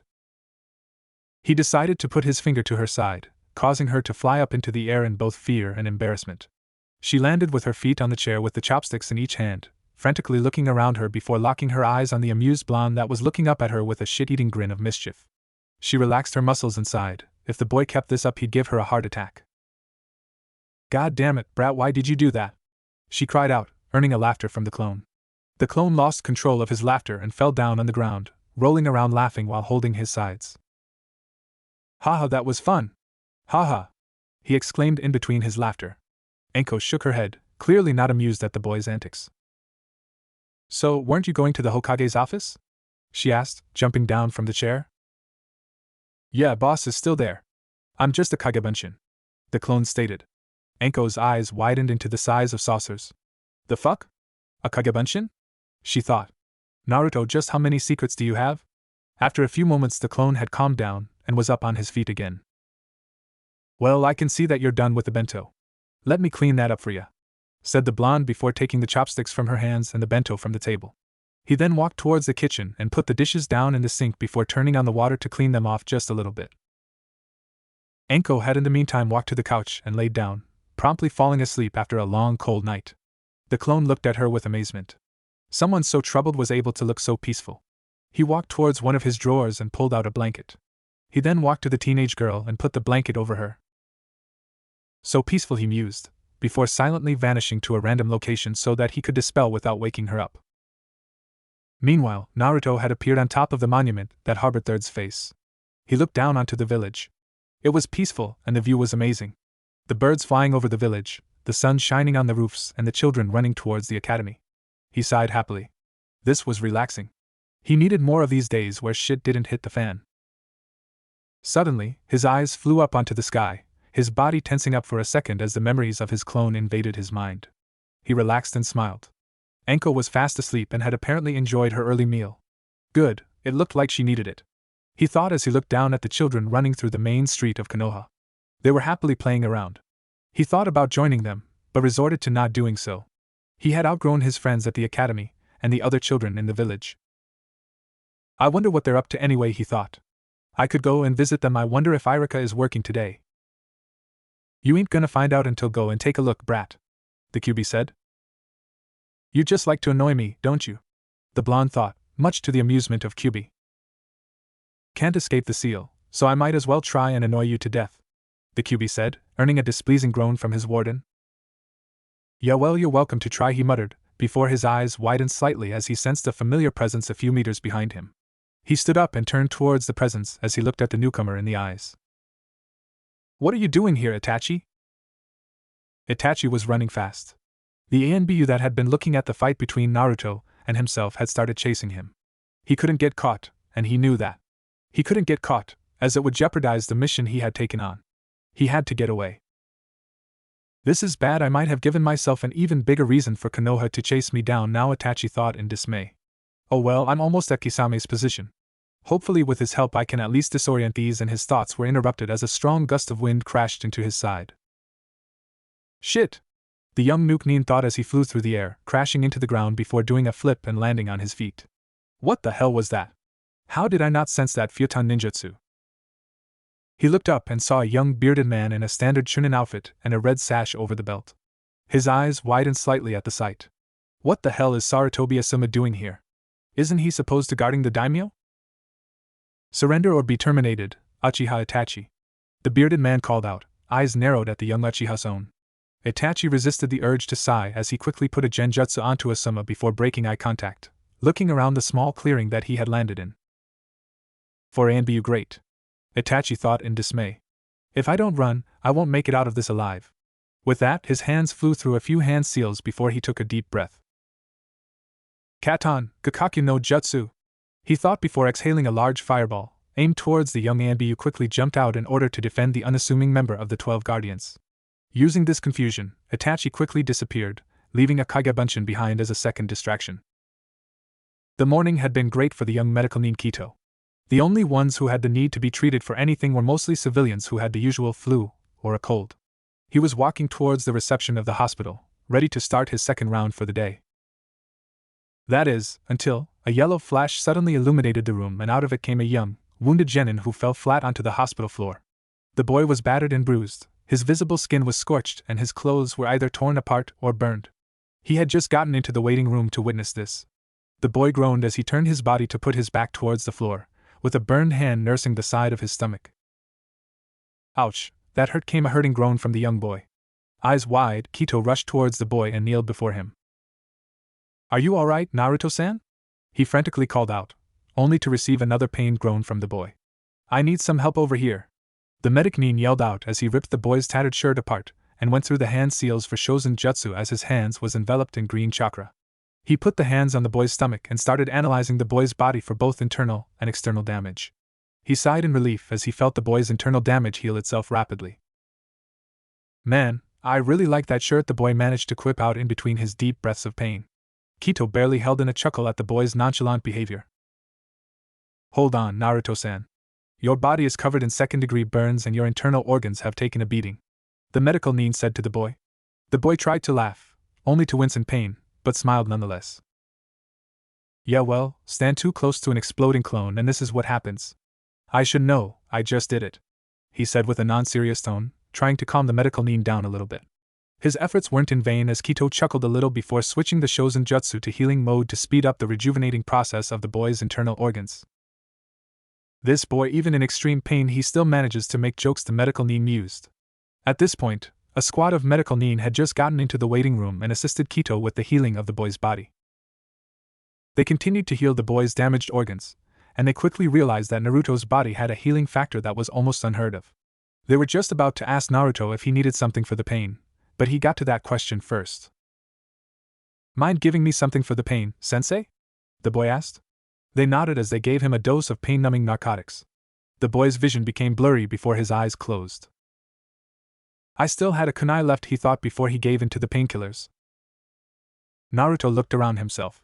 All he saw was a bunch of pipes, water that went up to the end of his feet, and a gate bigger than the Hokage Tower. He sighed. He knew exactly where he was. Great, I'm in my mindscape again, he muttered, as he looked towards the gate. He saw a pair of red eyes the size of his body look at him, and soon the Kyuubi surfaced from the darkness inside of the cage. The fox growled at Naruto, but didn't even receive a wince in return. You really screwed that one up, brat. The fox growled. Now I have to fix the mess that is your body, and knowing you humans, I won't even receive a thank you for it. Naruto just sighed at that remark as he smacked his hand into his headband. Did the fox really think that little of him? Well, I am grateful that you're healing my body, furball, he said, but if you're gonna be this bitchy about it, then why should I thank you? By healing me, you're doing yourself a favor, you know. The fox just growled at the unwavering boy. This boy had some huge balls to speak to him like this. And what is that supposed to mean, you little brat? He said in anger, eyes boring into his host. The boy chuckled as he met the Kyuubi's gaze, a cocky grin plastered onto the child's face. What I mean is, wouldn't you rather be locked into a strong seal than be out there? Where Madara is? The boy questioned him. Kyuubi grumbled in response, and saw the boy's grin widen. I guess you have a point, but that still doesn't mean you're not a little brat. The Kyuubi retorted in a childish manner. Naruto just laughed. Even the Kyuubi could admit he was wrong at least once. Kyuubi growled in anger at the boy, clearly frustrated by the boy's word. This only fueled the boy's laughter, as he fell down into the shallow water holding his sides laughing. Don't get your panties in a twist, Kyuchan the boy quipped out in between his laughter, still rolling in the shallow water. The oversized fox let out a menacing growl towards the boy as he tried to push Chakra out of the seal, but it was all in vain. I hope you drown in this filthy sewer water, brat. Bahahaha. After a few moments, Naruto had calmed down from the banter and gotten back up onto his feet. Amazingly, he wasn't drenched in the sewer water. In fact, he was as dry as sand, which confused the almighty fox, who had no clue as to how that was possible. He brushed that aside as he could only speculate that the boy was somehow able to control the mindscape. You really can't take anything seriously, can you? The oversized nine-tailed fox sighed out in dismay. Well, you're the one that was annoying the living hell out of me earlier today, Naruto responded, earning a grunt of dismay from Kyuubi. Yeah, whatever, grunted the fox on a completely unrelated topic. That last jump you did was really sloppy. You let the flash out. At the last part, Naruto's eyes widened. Shit! How many were there even in that room? He asked the fox. Only you and some old lady. Hopefully she was as blind as a bat. Mused the fox. Not that I care at this point though, you use Hiraishin almost all the time anyway. It's probably the worst kept secret you have. Naruto sighed. What the fox said was true. It was his worst kept secret.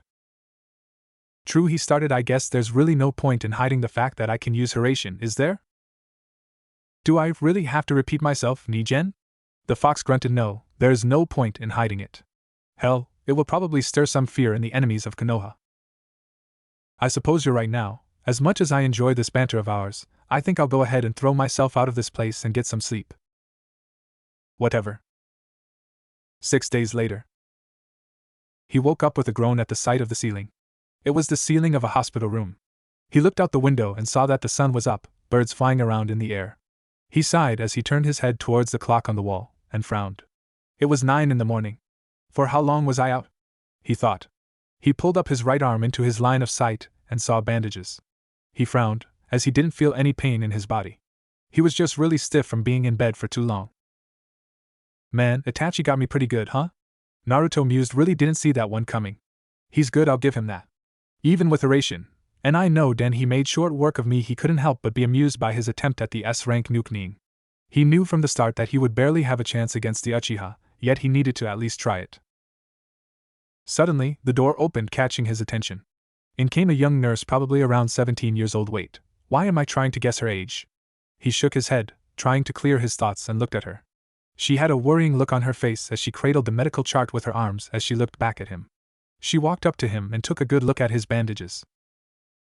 Hi there, she heard the tired voice of Naruto. How long was I out? She sighed. It was as to be expected from someone who had dropped in out of thin air. She took the chart and started reading it. Hello, Uzumaki-san. She began, you have been unconscious for 6 days. According to the Irionin treating your wounds and burns, it should be possible to take off those bandages. Can you please sit up for me? Naruto complied and sat up, using his arms to support himself. He frowned slightly. His body was weaker than usual. He looked towards the wall in front of him and saw a mirror. His frown deepened at the sight. He had bandages all over his body. God, I hope it's not as bad as it looks, he thought worryingly. May I take off some of the bandages on your arm? The nurse asked. Naruto nodded silently as she started. As she started to carefully twirl the bandages off his arm, her eyes widened for every turn. She gripped his arm, causing him to wince slightly, and looked at it as if she wanted it to catch fire, again. Astonishing, she muttered, confusing Naruto. Her head whipped upwards, looking Naruto right in the eyes. How did your body heal this fast, Naruto-san? This is amazing. She's just amazed at my awesome healing factor, the boy mused. Don't you mean the healing factor I gave you? The bored voice of Kyuubi quipped in his mind. Right, sorry, thought Naruto as he tried to come up with an answer. It finally hit him. The Uzumaki were known in their time for having a great healing factor. Well, what can I say? It's in the Uzumaki blood. That, and I'm just really awesome. He boasted as he did his best to hide the true reason behind his miraculously fast recovery. She giggled at his antics before releasing his arm. If your arm has healed to this point, I don't see a reason as to why we should keep those bandages on you. She stated. I do, however, believe that you should stay here for at least for a few more hours so that we can do some tests on you. To see if the internal organs have healed up as well, of course. He sighed in dismay. He didn't want to stay in this godforsaken place much longer. He didn't mind the staff. He just didn't like being in the position of not being able to do anything but wait for his body to recover or something along those lines. Yeah, I probably should, the young blonde muttered. The nurse giggled at his misfortune, before standing up to leave the room. Before she did, however, she turned back towards him. Should I send in the girl that wants to see you? She asked. Naruto looked at her with a confused expression before his eyes widened. Oh shit! She can't mean Anko, right? He thought, before nodding silently at the nurse. She smiled before she went out of the room, leaving the door open. After a minute or so, Anko came into the room. It was evident that she had been crying, and still was for that matter, as her face had streams of tears flowing from her eyes. All Naruto could think of was to smile awkwardly and scratch the back of his head with his now released arm. Hi there, Anko-ne, he exclaimed nervously before she dashed towards him and engulfed him in a hug, burying her face in his neck. His smile lessened, but it was still a happy one nonetheless, as he returned the hug. I was so scared you might have died, Naruto-kun, she exclaimed in between sobs as she tightened the hug, which he also did in return. I'm not going anywhere, Anko-ne, he said softly. I'm not gonna leave this world anytime soon. I've got too much to do beforehand. But that doesn't mean you can go ahead and just do something stupid like this, she yelled into his neck. His eyes turned solemn and his mouth went into a thin line. She's right. I have to be more careful, he thought as he looked into the mirror that he was facing. His face turned into a frown once more as he looked at the back of the young girl that he allowed himself to call sister. I have to be careful, not for me, but for her and the rest of my friends. Intentionally or not, my parents merged their memories with mine. I'm gonna have to be more cautious from now on. I cannot let this opportunity Tu-chan and Ka-chan gave me be wasted. Okay. He whispered to her. I'll try to be more careful, okay? Her eyes widened at this, not expecting the young boy to listen to her right off the bat. He chuckled, sensing the surprise that came from her body. You idiot, she sobbed, earning her a smile from the young Uzumaki. He looked out the window and saw birds flying in the sky.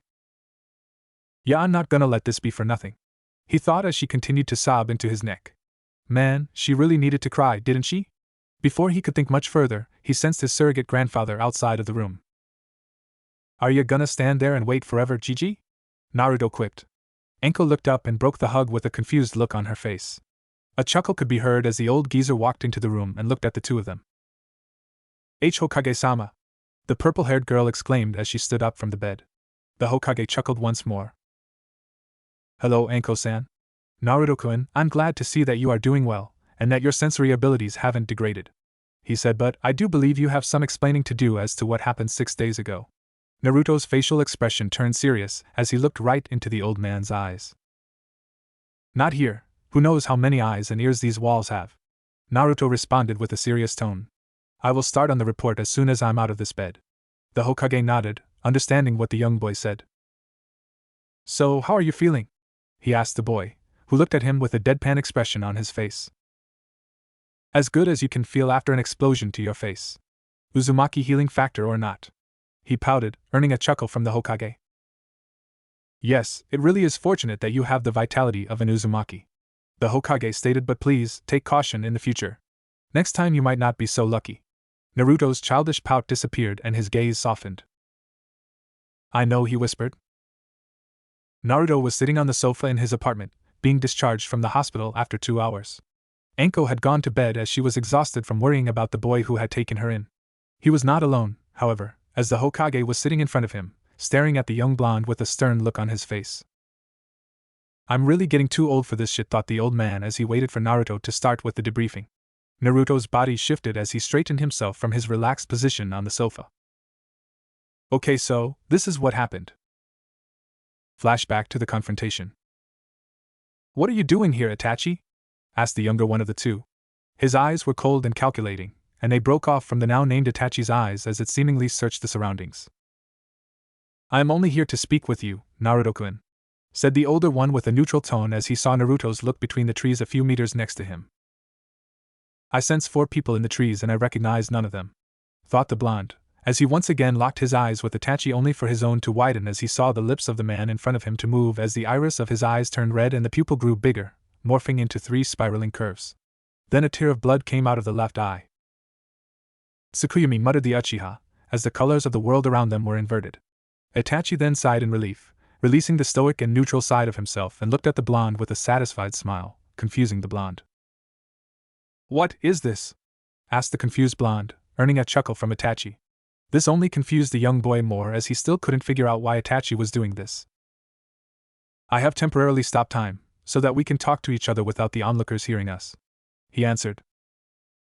"Ah, should have figured that one out on my own," the blonde muttered with eyes slightly widened.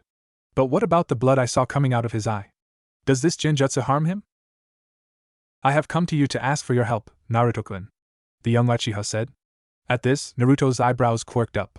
Seeing this, Itachi continued, "I want you to keep an eye on my little brother. I also want you to keep him away from the Foundation. By any means necessary." "The Foundation, you mean Danzo and his ANBU?" asked the blonde. Itachi looked at Naruto for a few minutes, processing what the young blonde just said. "He knows about Root?" "Yes," was the answer given to the blonde. He nodded before frowning as he looked at Itachi, processing the information. "You're giving me, an 8-year-old genin, a mission that could easily be considered an S-ranked one?" This wasn't of a question directed towards Itachi, rather he was repeating it to himself. Itachi didn't answer verbally, instead he nodded his head in confirmation. The blonde kept the frown as he continued, "You do realize that we are all ordered to either bring you in or kill you on sight, right? We're gonna have to make it look like we had a fight, seeing as how there are 4 shinobi on standby in the trees." "I am aware of that, Naruto-kun," Itachi started, "but you still haven't answered my question. Will you help me in keeping my little brother away from Danzo and his organization?" He didn't get an answer right away from the boy, who looked at him with a calm and collective look, processing the question. There was a silence looming around them for a moment, before Naruto locked his eyes with the Uchiha once more. "Yes, I will," was the hesitant but clear answer from Naruto as his eyes was locked with Itachi's. "Good, I sense no lies in his words, nor do I see any deceit in his eyes." The dark-haired teenager closed his eyes as a normal tear came from his right eye. He then opened them and looked at Naruto with a mix of both happiness and sadness. "Thank you, Naruto-kun. As for you being questioned by the Hokage in the future, you can say that the organization I am in wants what is inside of you." Naruto's eyes widened at this. "Inside of me, he means the Kyuubi, doesn't he?" "You know about the Kyuubi, don't you?" he asked. Itachi responded with a nod before saying, "Yes, the organization I am a part of is after your tenant. I was sent here to test your abilities, to see if you might become a threat in the future." "A threat?" He tilted his head slightly in childish confusion. "If they sent you to test me, then that means that they're not underestimating me, and that they're already wary of me." Itachi's eyes widened, surprised at the boy's level of understanding. Amazing, he quickly deducted everything by himself and came to a conclusion in a mere instant. This boy, if given enough time, will with no doubt be strong enough to defend yourself from the others. The young Uchiha thought. "Yes. Your previous exploits have caused some dissonance inside of the Akatsuki. Some of them believe that the best course of action is to take you right now while you're still young, but others do not," the Uchiha said before he looked at Naruto with a smile. "It's unfortunate that it has to come to this point, because from here on out we are enemies. Maybe in a different world we could have been friends." With that, his eyes went back to the normal Sharingan, and the genjutsu faded. "We are friends, Itachi." As soon as they came back to reality, Naruto shot forward in a burst of speed, kunai poised towards his newfound enemy with the intention to kill. He knew that the only way to make it look real was to make an attempt on Itachi's life. Itachi immediately whipped out a tanto and barely managed to parry the attack aimed at his body, causing it to fly from Naruto's hands. "Shit, for it to go," Naruto thought. Eyes widened, he saw the short boy whip out a second kunai from his pouch and went for another strike. He quickly jumped backwards to distance himself from Naruto. I never imagined that Naruto would be this fast, he thought as the boy launched the kunai from his hand, only to be whipped away by the tanto. He then took out 2 kunai from the pouch, each in his hand.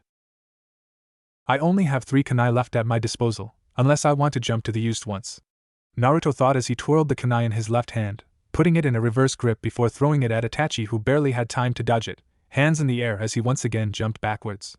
Eyes widened, he saw the blonde vanish, only to feel a sharp pain in his neck. He looked behind him and saw Naruto midair. The boy had caught the flying kunai and had just released the other kunai that now was embedded inside of him.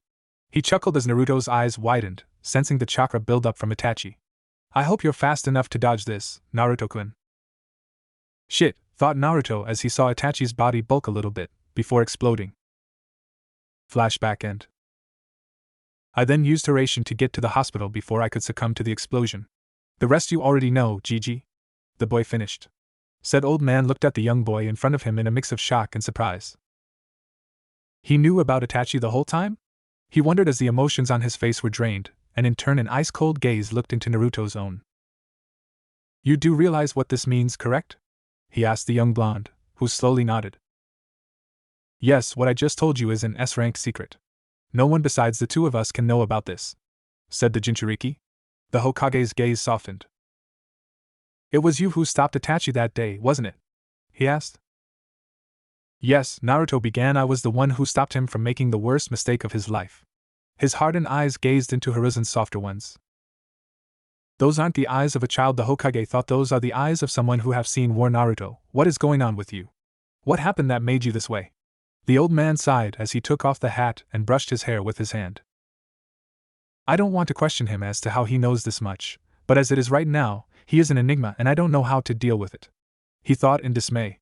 For so long, he has kept so many things from me. What really happened that day when Hanako died, or the day when Hinata was almost abducted by Kumogakure, so many things, and I, the leader of Konoha, am in the dark. Naruto, he began with a soft tone, you don't have to answer this, but what happened to you? What made you this way? Naruto sighed as his cold gaze was turned soft as he mimicked the gesture the old man had done a couple of seconds ago, brushing his hair with his hand as he looked up to the ceiling. I can't tell you that. I'm not ready for that anytime soon, he said. I do want to tell you, but I can't. It has to do with my parents, that is all I can tell you. Trust me when I say that you're better off not knowing, as it has the potential to start a war, if it got out to the public. I have told Kakashi and I the truth, but I'm not going to burden you with this knowledge because of your position in this village. I will however say that I do trust you and I will give my life for you, but again, I cannot tell you. Hiruzen sighed once more. If it was this serious, then it was best if the boy kept it to himself. He then smiled, realizing how mature the boy had become over the years. He may have his childish moments, but when he needs to, he can without a doubt be one of the most mature people I have ever known, the Hokage mused. His serious side is so much like you, Minato, and his non-serious side is so much like you, Kushina. It brings good memories back. I'll trust you, Naruto. If what you say is true, then I understand that you cannot give me this information. I understand, Naruto-kun, he said before he chuckled. Hey, you never have a dull moment, do you, Naruto-kun? The boy's mouth cracked a shit-eating grin. Nah, can't stop, won't stop, he exclaimed as he crashed his back into the sofa's backrest with his arm flailing in the air dramatically. The burden your parents put on you must be heavy, Naruto-kun, the Hokage said. I hope you will be able to shoulder it. I did what I could, but there are people who are beginning to question your growth and power, and how it came to be. You could say that some may even start to fear you. Yeah, I know, said the young boy, but being in this position, I can't afford to be weak. I have a whole organization filled with powerful shinobi and kunoichi alike. They also know what I have inside of me, and because of that, I need to be at my strongest when they come for me. I cannot afford to lose to them because at this point, if I do, I lose too much. I won't let it happen. Hiruzen looked at Naruto with pride. Such conviction. If he doesn't fall into the same darkness as Itachi and Orochimaru, your son may be your successor, Minato-kun, he thought as he continued to look at the boy. I'm not the only one that has too much to lose. The blonde continued. Ankone has just as much to lose as I do. I will not let that happen to her. I cannot let that happen to her. This time, I got lucky. Next time, I may not come out of a confrontation like that alive. Hiruzen looked at the boy in amazement and wonder. He had never seen or heard a boy this young have such conviction and resolve. You are truly one of a kind, Naruto-kun, the Hokage started. I am amazed that you even swallowed your pride and admitted that you survived by chance alone. I can count the amount of people I know that would do that with one hand. Naruto snorted in amusement. Pride is the downfall of men, he said. I cannot let it be my downfall. By the way, how did Ankone take my absence? The old man smiled a little. I took it upon myself to place Kakashi here while you were in the hospital. He stated I don't believe that she wanted to be alone, so I put him here as a form of vacation. She was temporarily relieved from duty, as well to get herself accustomed to the new living arrangements. Naruto sighed in relief. Someone he trusted had been looking out for the fragile girl he calls sister. Thank you, Gigi, the boy said, before smiling. I don't know what I would do without you. The old man chuckled as he looked at the young boy. Always thinking about others, Naruto-kun. He thought, before refraining from frowning. It may become a problem in the future though. The self-sacrificing personality often leads to the downfall of good men. I hope that Naruto-kun knows that. Naruto-kun, the old man started before he rose up from his seat. I truly hope that you can overcome the darkness that is resting in the shadows, and that you can shoulder this burden that was brought upon you. I must go now as I have important matters to attend to. Naruto nodded in agreement. Yeah, I need to get some sleep anyway, the young boy said as he also rose up.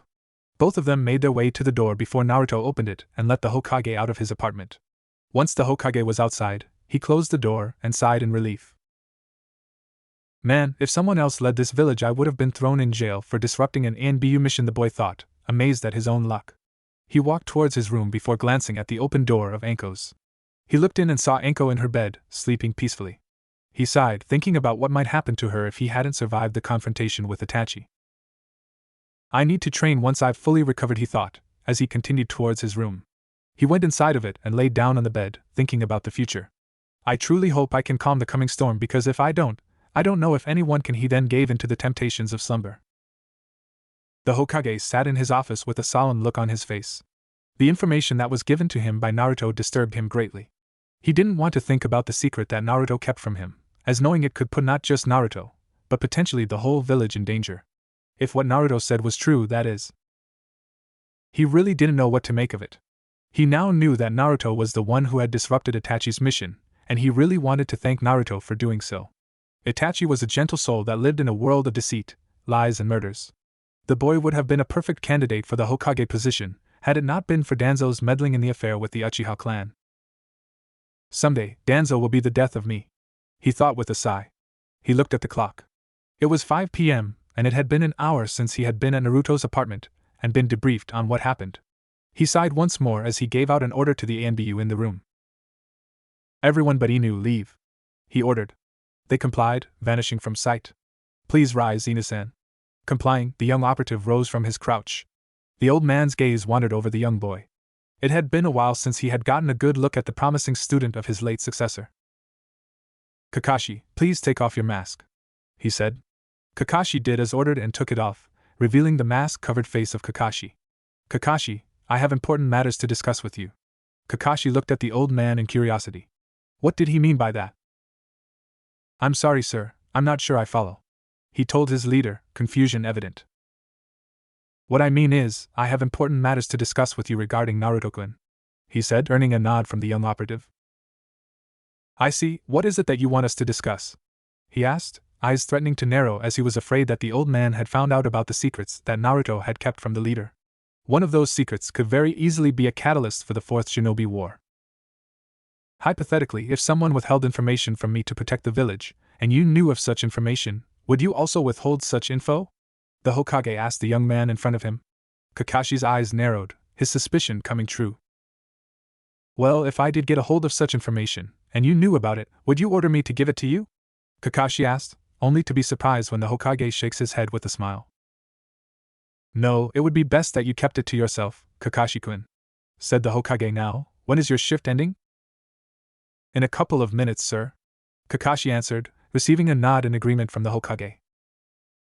Yes, you may go for today, Kakashi-kun, said the old man. Kakashi saluted him and put on his mask before disappearing in a shunshin. Once he was out, the Hokage sighed. I'm seriously getting too old for this shit, he thought as he stood up to look out towards the large and prosperous village that is Konohagakure no Sato. I just hope that someone will be ready to pick up the mantle if I die in the coming years. Kakashi appeared in the locker room where the ANBU operatives changed their clothes to a somewhat normal attire. Unlike many though, Kakashi opted to wear a variation of the ANBU outfit while he wasn't on duty. The only thing he left out of it was the mask, which he replaced with the Hittite. He sighed as he looked around. No one was in the locker room, mostly because of the fact that it was in the middle of a shift. Ever since Itachi had betrayed the village, the other operatives had been taking his shifts to compensate while they searched for a worthy candidate. Those that were considered potential recruits couldn't and wouldn't be able to hold up to Kakashi's standard, and was because of that discarded. However, Kakashi had one individual in mind as a potential recruit.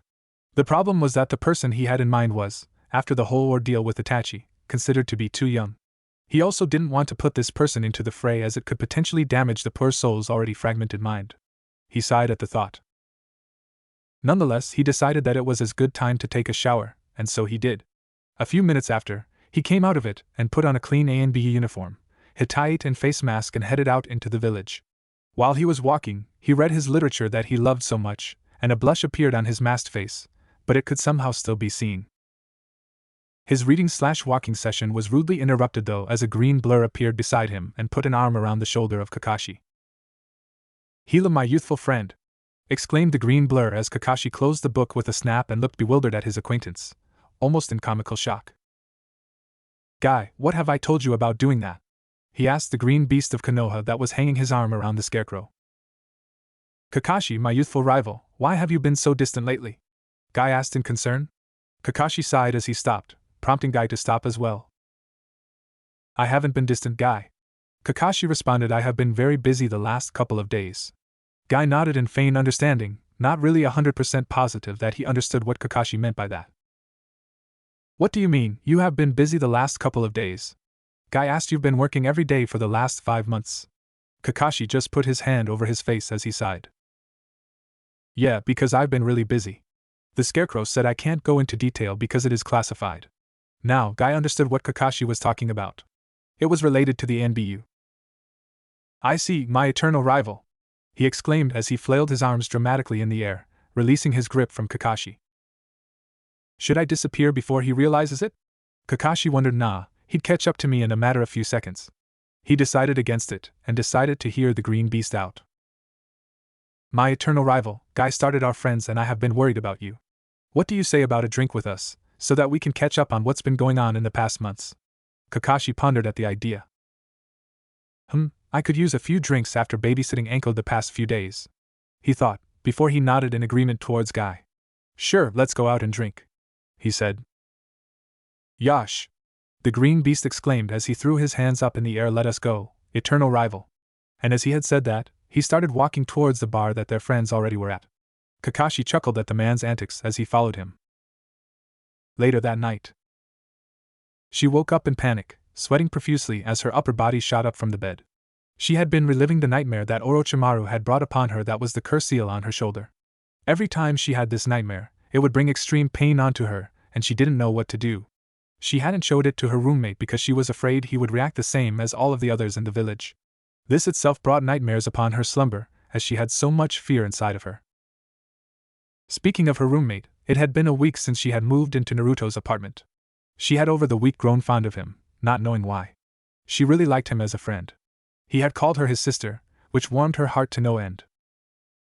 This, again, brought the topic of fear upon her mind, not knowing what would happen if he found out about the mark on her shoulder.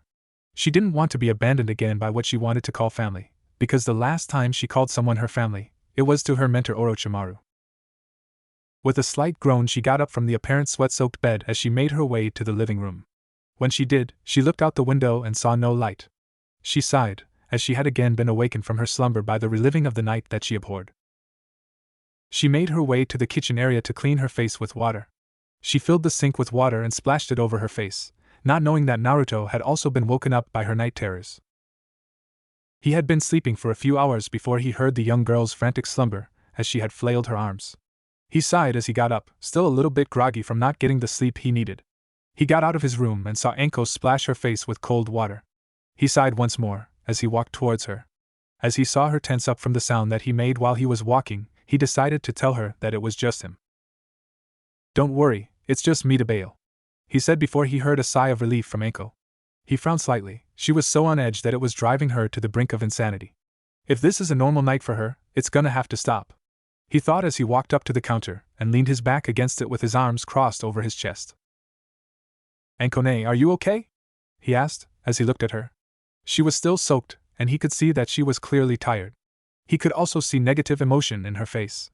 This emotion was something that he had seen before in his father's memories: fear. He sighed as he put his left hand gently on her shoulder, causing her to look at him.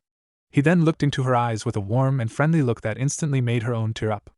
Panicking, he quickly embraced her before she sunk down to the floor together with Naruto, crying her eyes out with her arms around his neck and her face buried into his shoulders. "Geez, and I thought she cried a lot at the hospital earlier." He thought maybe she really needs this. But what is she so afraid of? He gently stroked her hair with his hand, trying to soothe her from the agony that she was in. He decided to let her cool down as she buried her face in his shoulder, her body convulsing every time she gasped for air from her wailing. It took a few minutes, but after a while she had calmed down. She was still in his embrace, and to him it was slightly awkward, as he may have the body of a child, but his mind was anything but. He decided that it was time for him to get his answers as to why she behaved in this manner, so that he could understand and calm the storm. Ankone, do you mind telling me as to why you're crying? I don't want to see you like this, it hurts my soul. He whispered. Eyes widened, she broke the hug and looked at him in slight shock. She wanted to tell him, but at the same time she didn't. The fear inside of her was slowly creeping up and she was torn between the two options that he had laid down in front of her. Should I tell him? I can't keep this to myself forever, he'll find out sooner or later, and I'd rather have him hear it from me, she thought as she sighed before looking him in the eyes. It's now or never, I guess. I had a nightmare she started for the past few years. I've been reliving the last moment I was near my former master. He nodded before instinctively looking at her left shoulder as he sensed a powerful dark chakra residing there. She then continued. I had only been a certified ninja for a few weeks when Sensei told me that we were going to go on an extended trip through the elemental nations. I didn't know that he had been caught doing experiments and was forced to flee. He had doubled back to grab me in the middle of the night to more or less abduct me. We traveled the nations for several years, and I had no clue what he was up to. All I knew was that we were meeting strange people that knew him. She looked at him in hesitation, trying to see a reaction on his face. He was, however, deep in thoughts as he absorbed the story. One day, we ended up in a village close to the sea. We took a boat to a nearby island and he told me that we were going to spend several days there. She said, still trying to see if he would react. That night 2 years ago, he put his curse mark on me. She ended her story as she put her right on her left shoulder, tears threatening to fall once more. Naruto's eyes softened as he now understood the pain she was in. He had heard about Jinchuriki becoming the pariah of their villages, and it was apparent that the people of Konoha treated her as such. He put his hand on her other shoulder, to show comfort. I can't say that I understand your suffering, he began, but it doesn't mean I'm not gonna betray your trust. To me, you are Anko Midarashi. I may have only known you for a week, but I can tell you right now that I now know why I am so drawn to you. She looked at him in confusion as he let go of her shoulder before pulling up his shirt. He channeled some chakra into it so that the seal would appear. She looked at it, curiosity and shock apparent in her eyes as they widened. I am too weighed down with a mark. He said, unlike you, however, mine was kept a secret because the Hokage refused to let it out to the public. Her eyes shifted to his, confused at his choice of words. What I mean is that the Yondaime Hokage couldn't defeat the Kyuubi 8 years ago. He elaborated. Her eyes widened as she slowly connected the dots. Instead, he was forced to sacrifice his life for the village and sealed the Kyuubi inside of a child. That child was me. He then stopped channeling chakra and dropped his shirt as he looked into her eyes, trying to find a reaction. Instead, she voiced it. Why are you telling me this? She asked. He smiled at this question, and she saw it. This smile was a warm and soft smile, one that could most likely melt hearts. It was a genuine smile that he rarely gave, as he too wore a mask to hide his true emotions. Because if you're gonna tell me something as big as what you did, I might as well counter it with my own. He joked, before his voice turned more slightly serious. Besides, I trust you. When I said that I now understand why I'm so drawn to you, is that you are going through what I would have, had Gigi not kept Maya a secret. It is because of this I can comfortably tell you my story, and as to why the Hokage of all people gives me so much attention. She looked at him, amazed and surprised at the fact that he didn't show any hesitation in telling her this. She now knew why he wanted to help her. He doesn't care about who my sensei was at all, he just cares about who I am, she thought. Fear and sadness turned into hope and happiness. But he started, I hope you can keep this seal a secret. It is one of the most well-kept secrets that Konoha has, and if it got out, it could lead to war and bloodshed. Her eyes widened once more in realization. It was true, if it got out that Konoha had someone with a bijou inside of them, it could instigate the Fourth Shinobi War out of the fear that the host could become a powerful weapon in the future. She then frowned as she realized the implication of his position. He'd be turned into a weapon. She thought sadly. Naruto saw her frown and refrained from sighing. Don't worry, Ankone. He said, I'm not gonna be used as the host of the Kyuubi. Her eyes widened. He always did this. Ever since she met him for the first time, he had always able to know what she was thinking, whether it was mind reading, or the fact that he was just really good at reading people and drawing to conclusions based on logic and facts. She smiled, and was about to say something before he continued. Besides, aren't we already weapons? He asked, before elaborating, I mean, we're shinobi and kunoichi. We're literally assassins, weapons to be used by the system. He ended with a frown on his face, which she mimicked. It was true. They were already assassins. Both of them probably blood on their hands, and they weren't even adults. Her eyes then once more widened in realization. Why you mean that you've already killed someone? She asked, only to receive a sad nod from the younger boy. Her mind began racing. Oh my god, why would the Hokage send Naruto-kun to kill someone? Her thoughts were broken as he started talking. Yeah, I've killed before. The young boy confirmed. I have so much blood on my hands, it scares me. It scares me because I don't know what I will become in the future. He lowered his head in slight shame. He really didn't want to talk about the people he had killed. The ones in the camp that held a large amount of people as hostage/slaves, or the ones that killed Hanako. The faces of the lives he, his father, and his mother had taken flashed through his mind as he fell a tear at the memory. It didn't matter if they were bad people or not, he did not like ending someone's life, much less more than he could count. He's so young, yet he has taken lives. How can he be so cheerful all the time? She thought, oh my god, the reason he's able to see the true me is because he's wearing an emotional mask as well. She slid herself to him as she put her arms around him, seeing that he was not better off than she had been a couple of minutes ago. As she embraced him, tears flowed down his cheeks as he gave in to the bottled-up emotions that he'd been building up and cried out in mental agony. She did what he had done for her and tried to soothe him by stroking his spiky hair and hushing at him. There, Naruto-kun, she began. It's okay, just let it out. Her eyes became solemn as she understood his pain. He really needed this, didn't he? Just like her, he wept for a good few minutes before calming down. He then broke the hug and snorted as he looked at her with a slight smile. We're one fucked up family, aren't we? He joked, earning a chuckle from her before also earning a slight bonk to the head. Ouch, what was that for? He asked as he cradled his head in pain. She smiled and looked at him.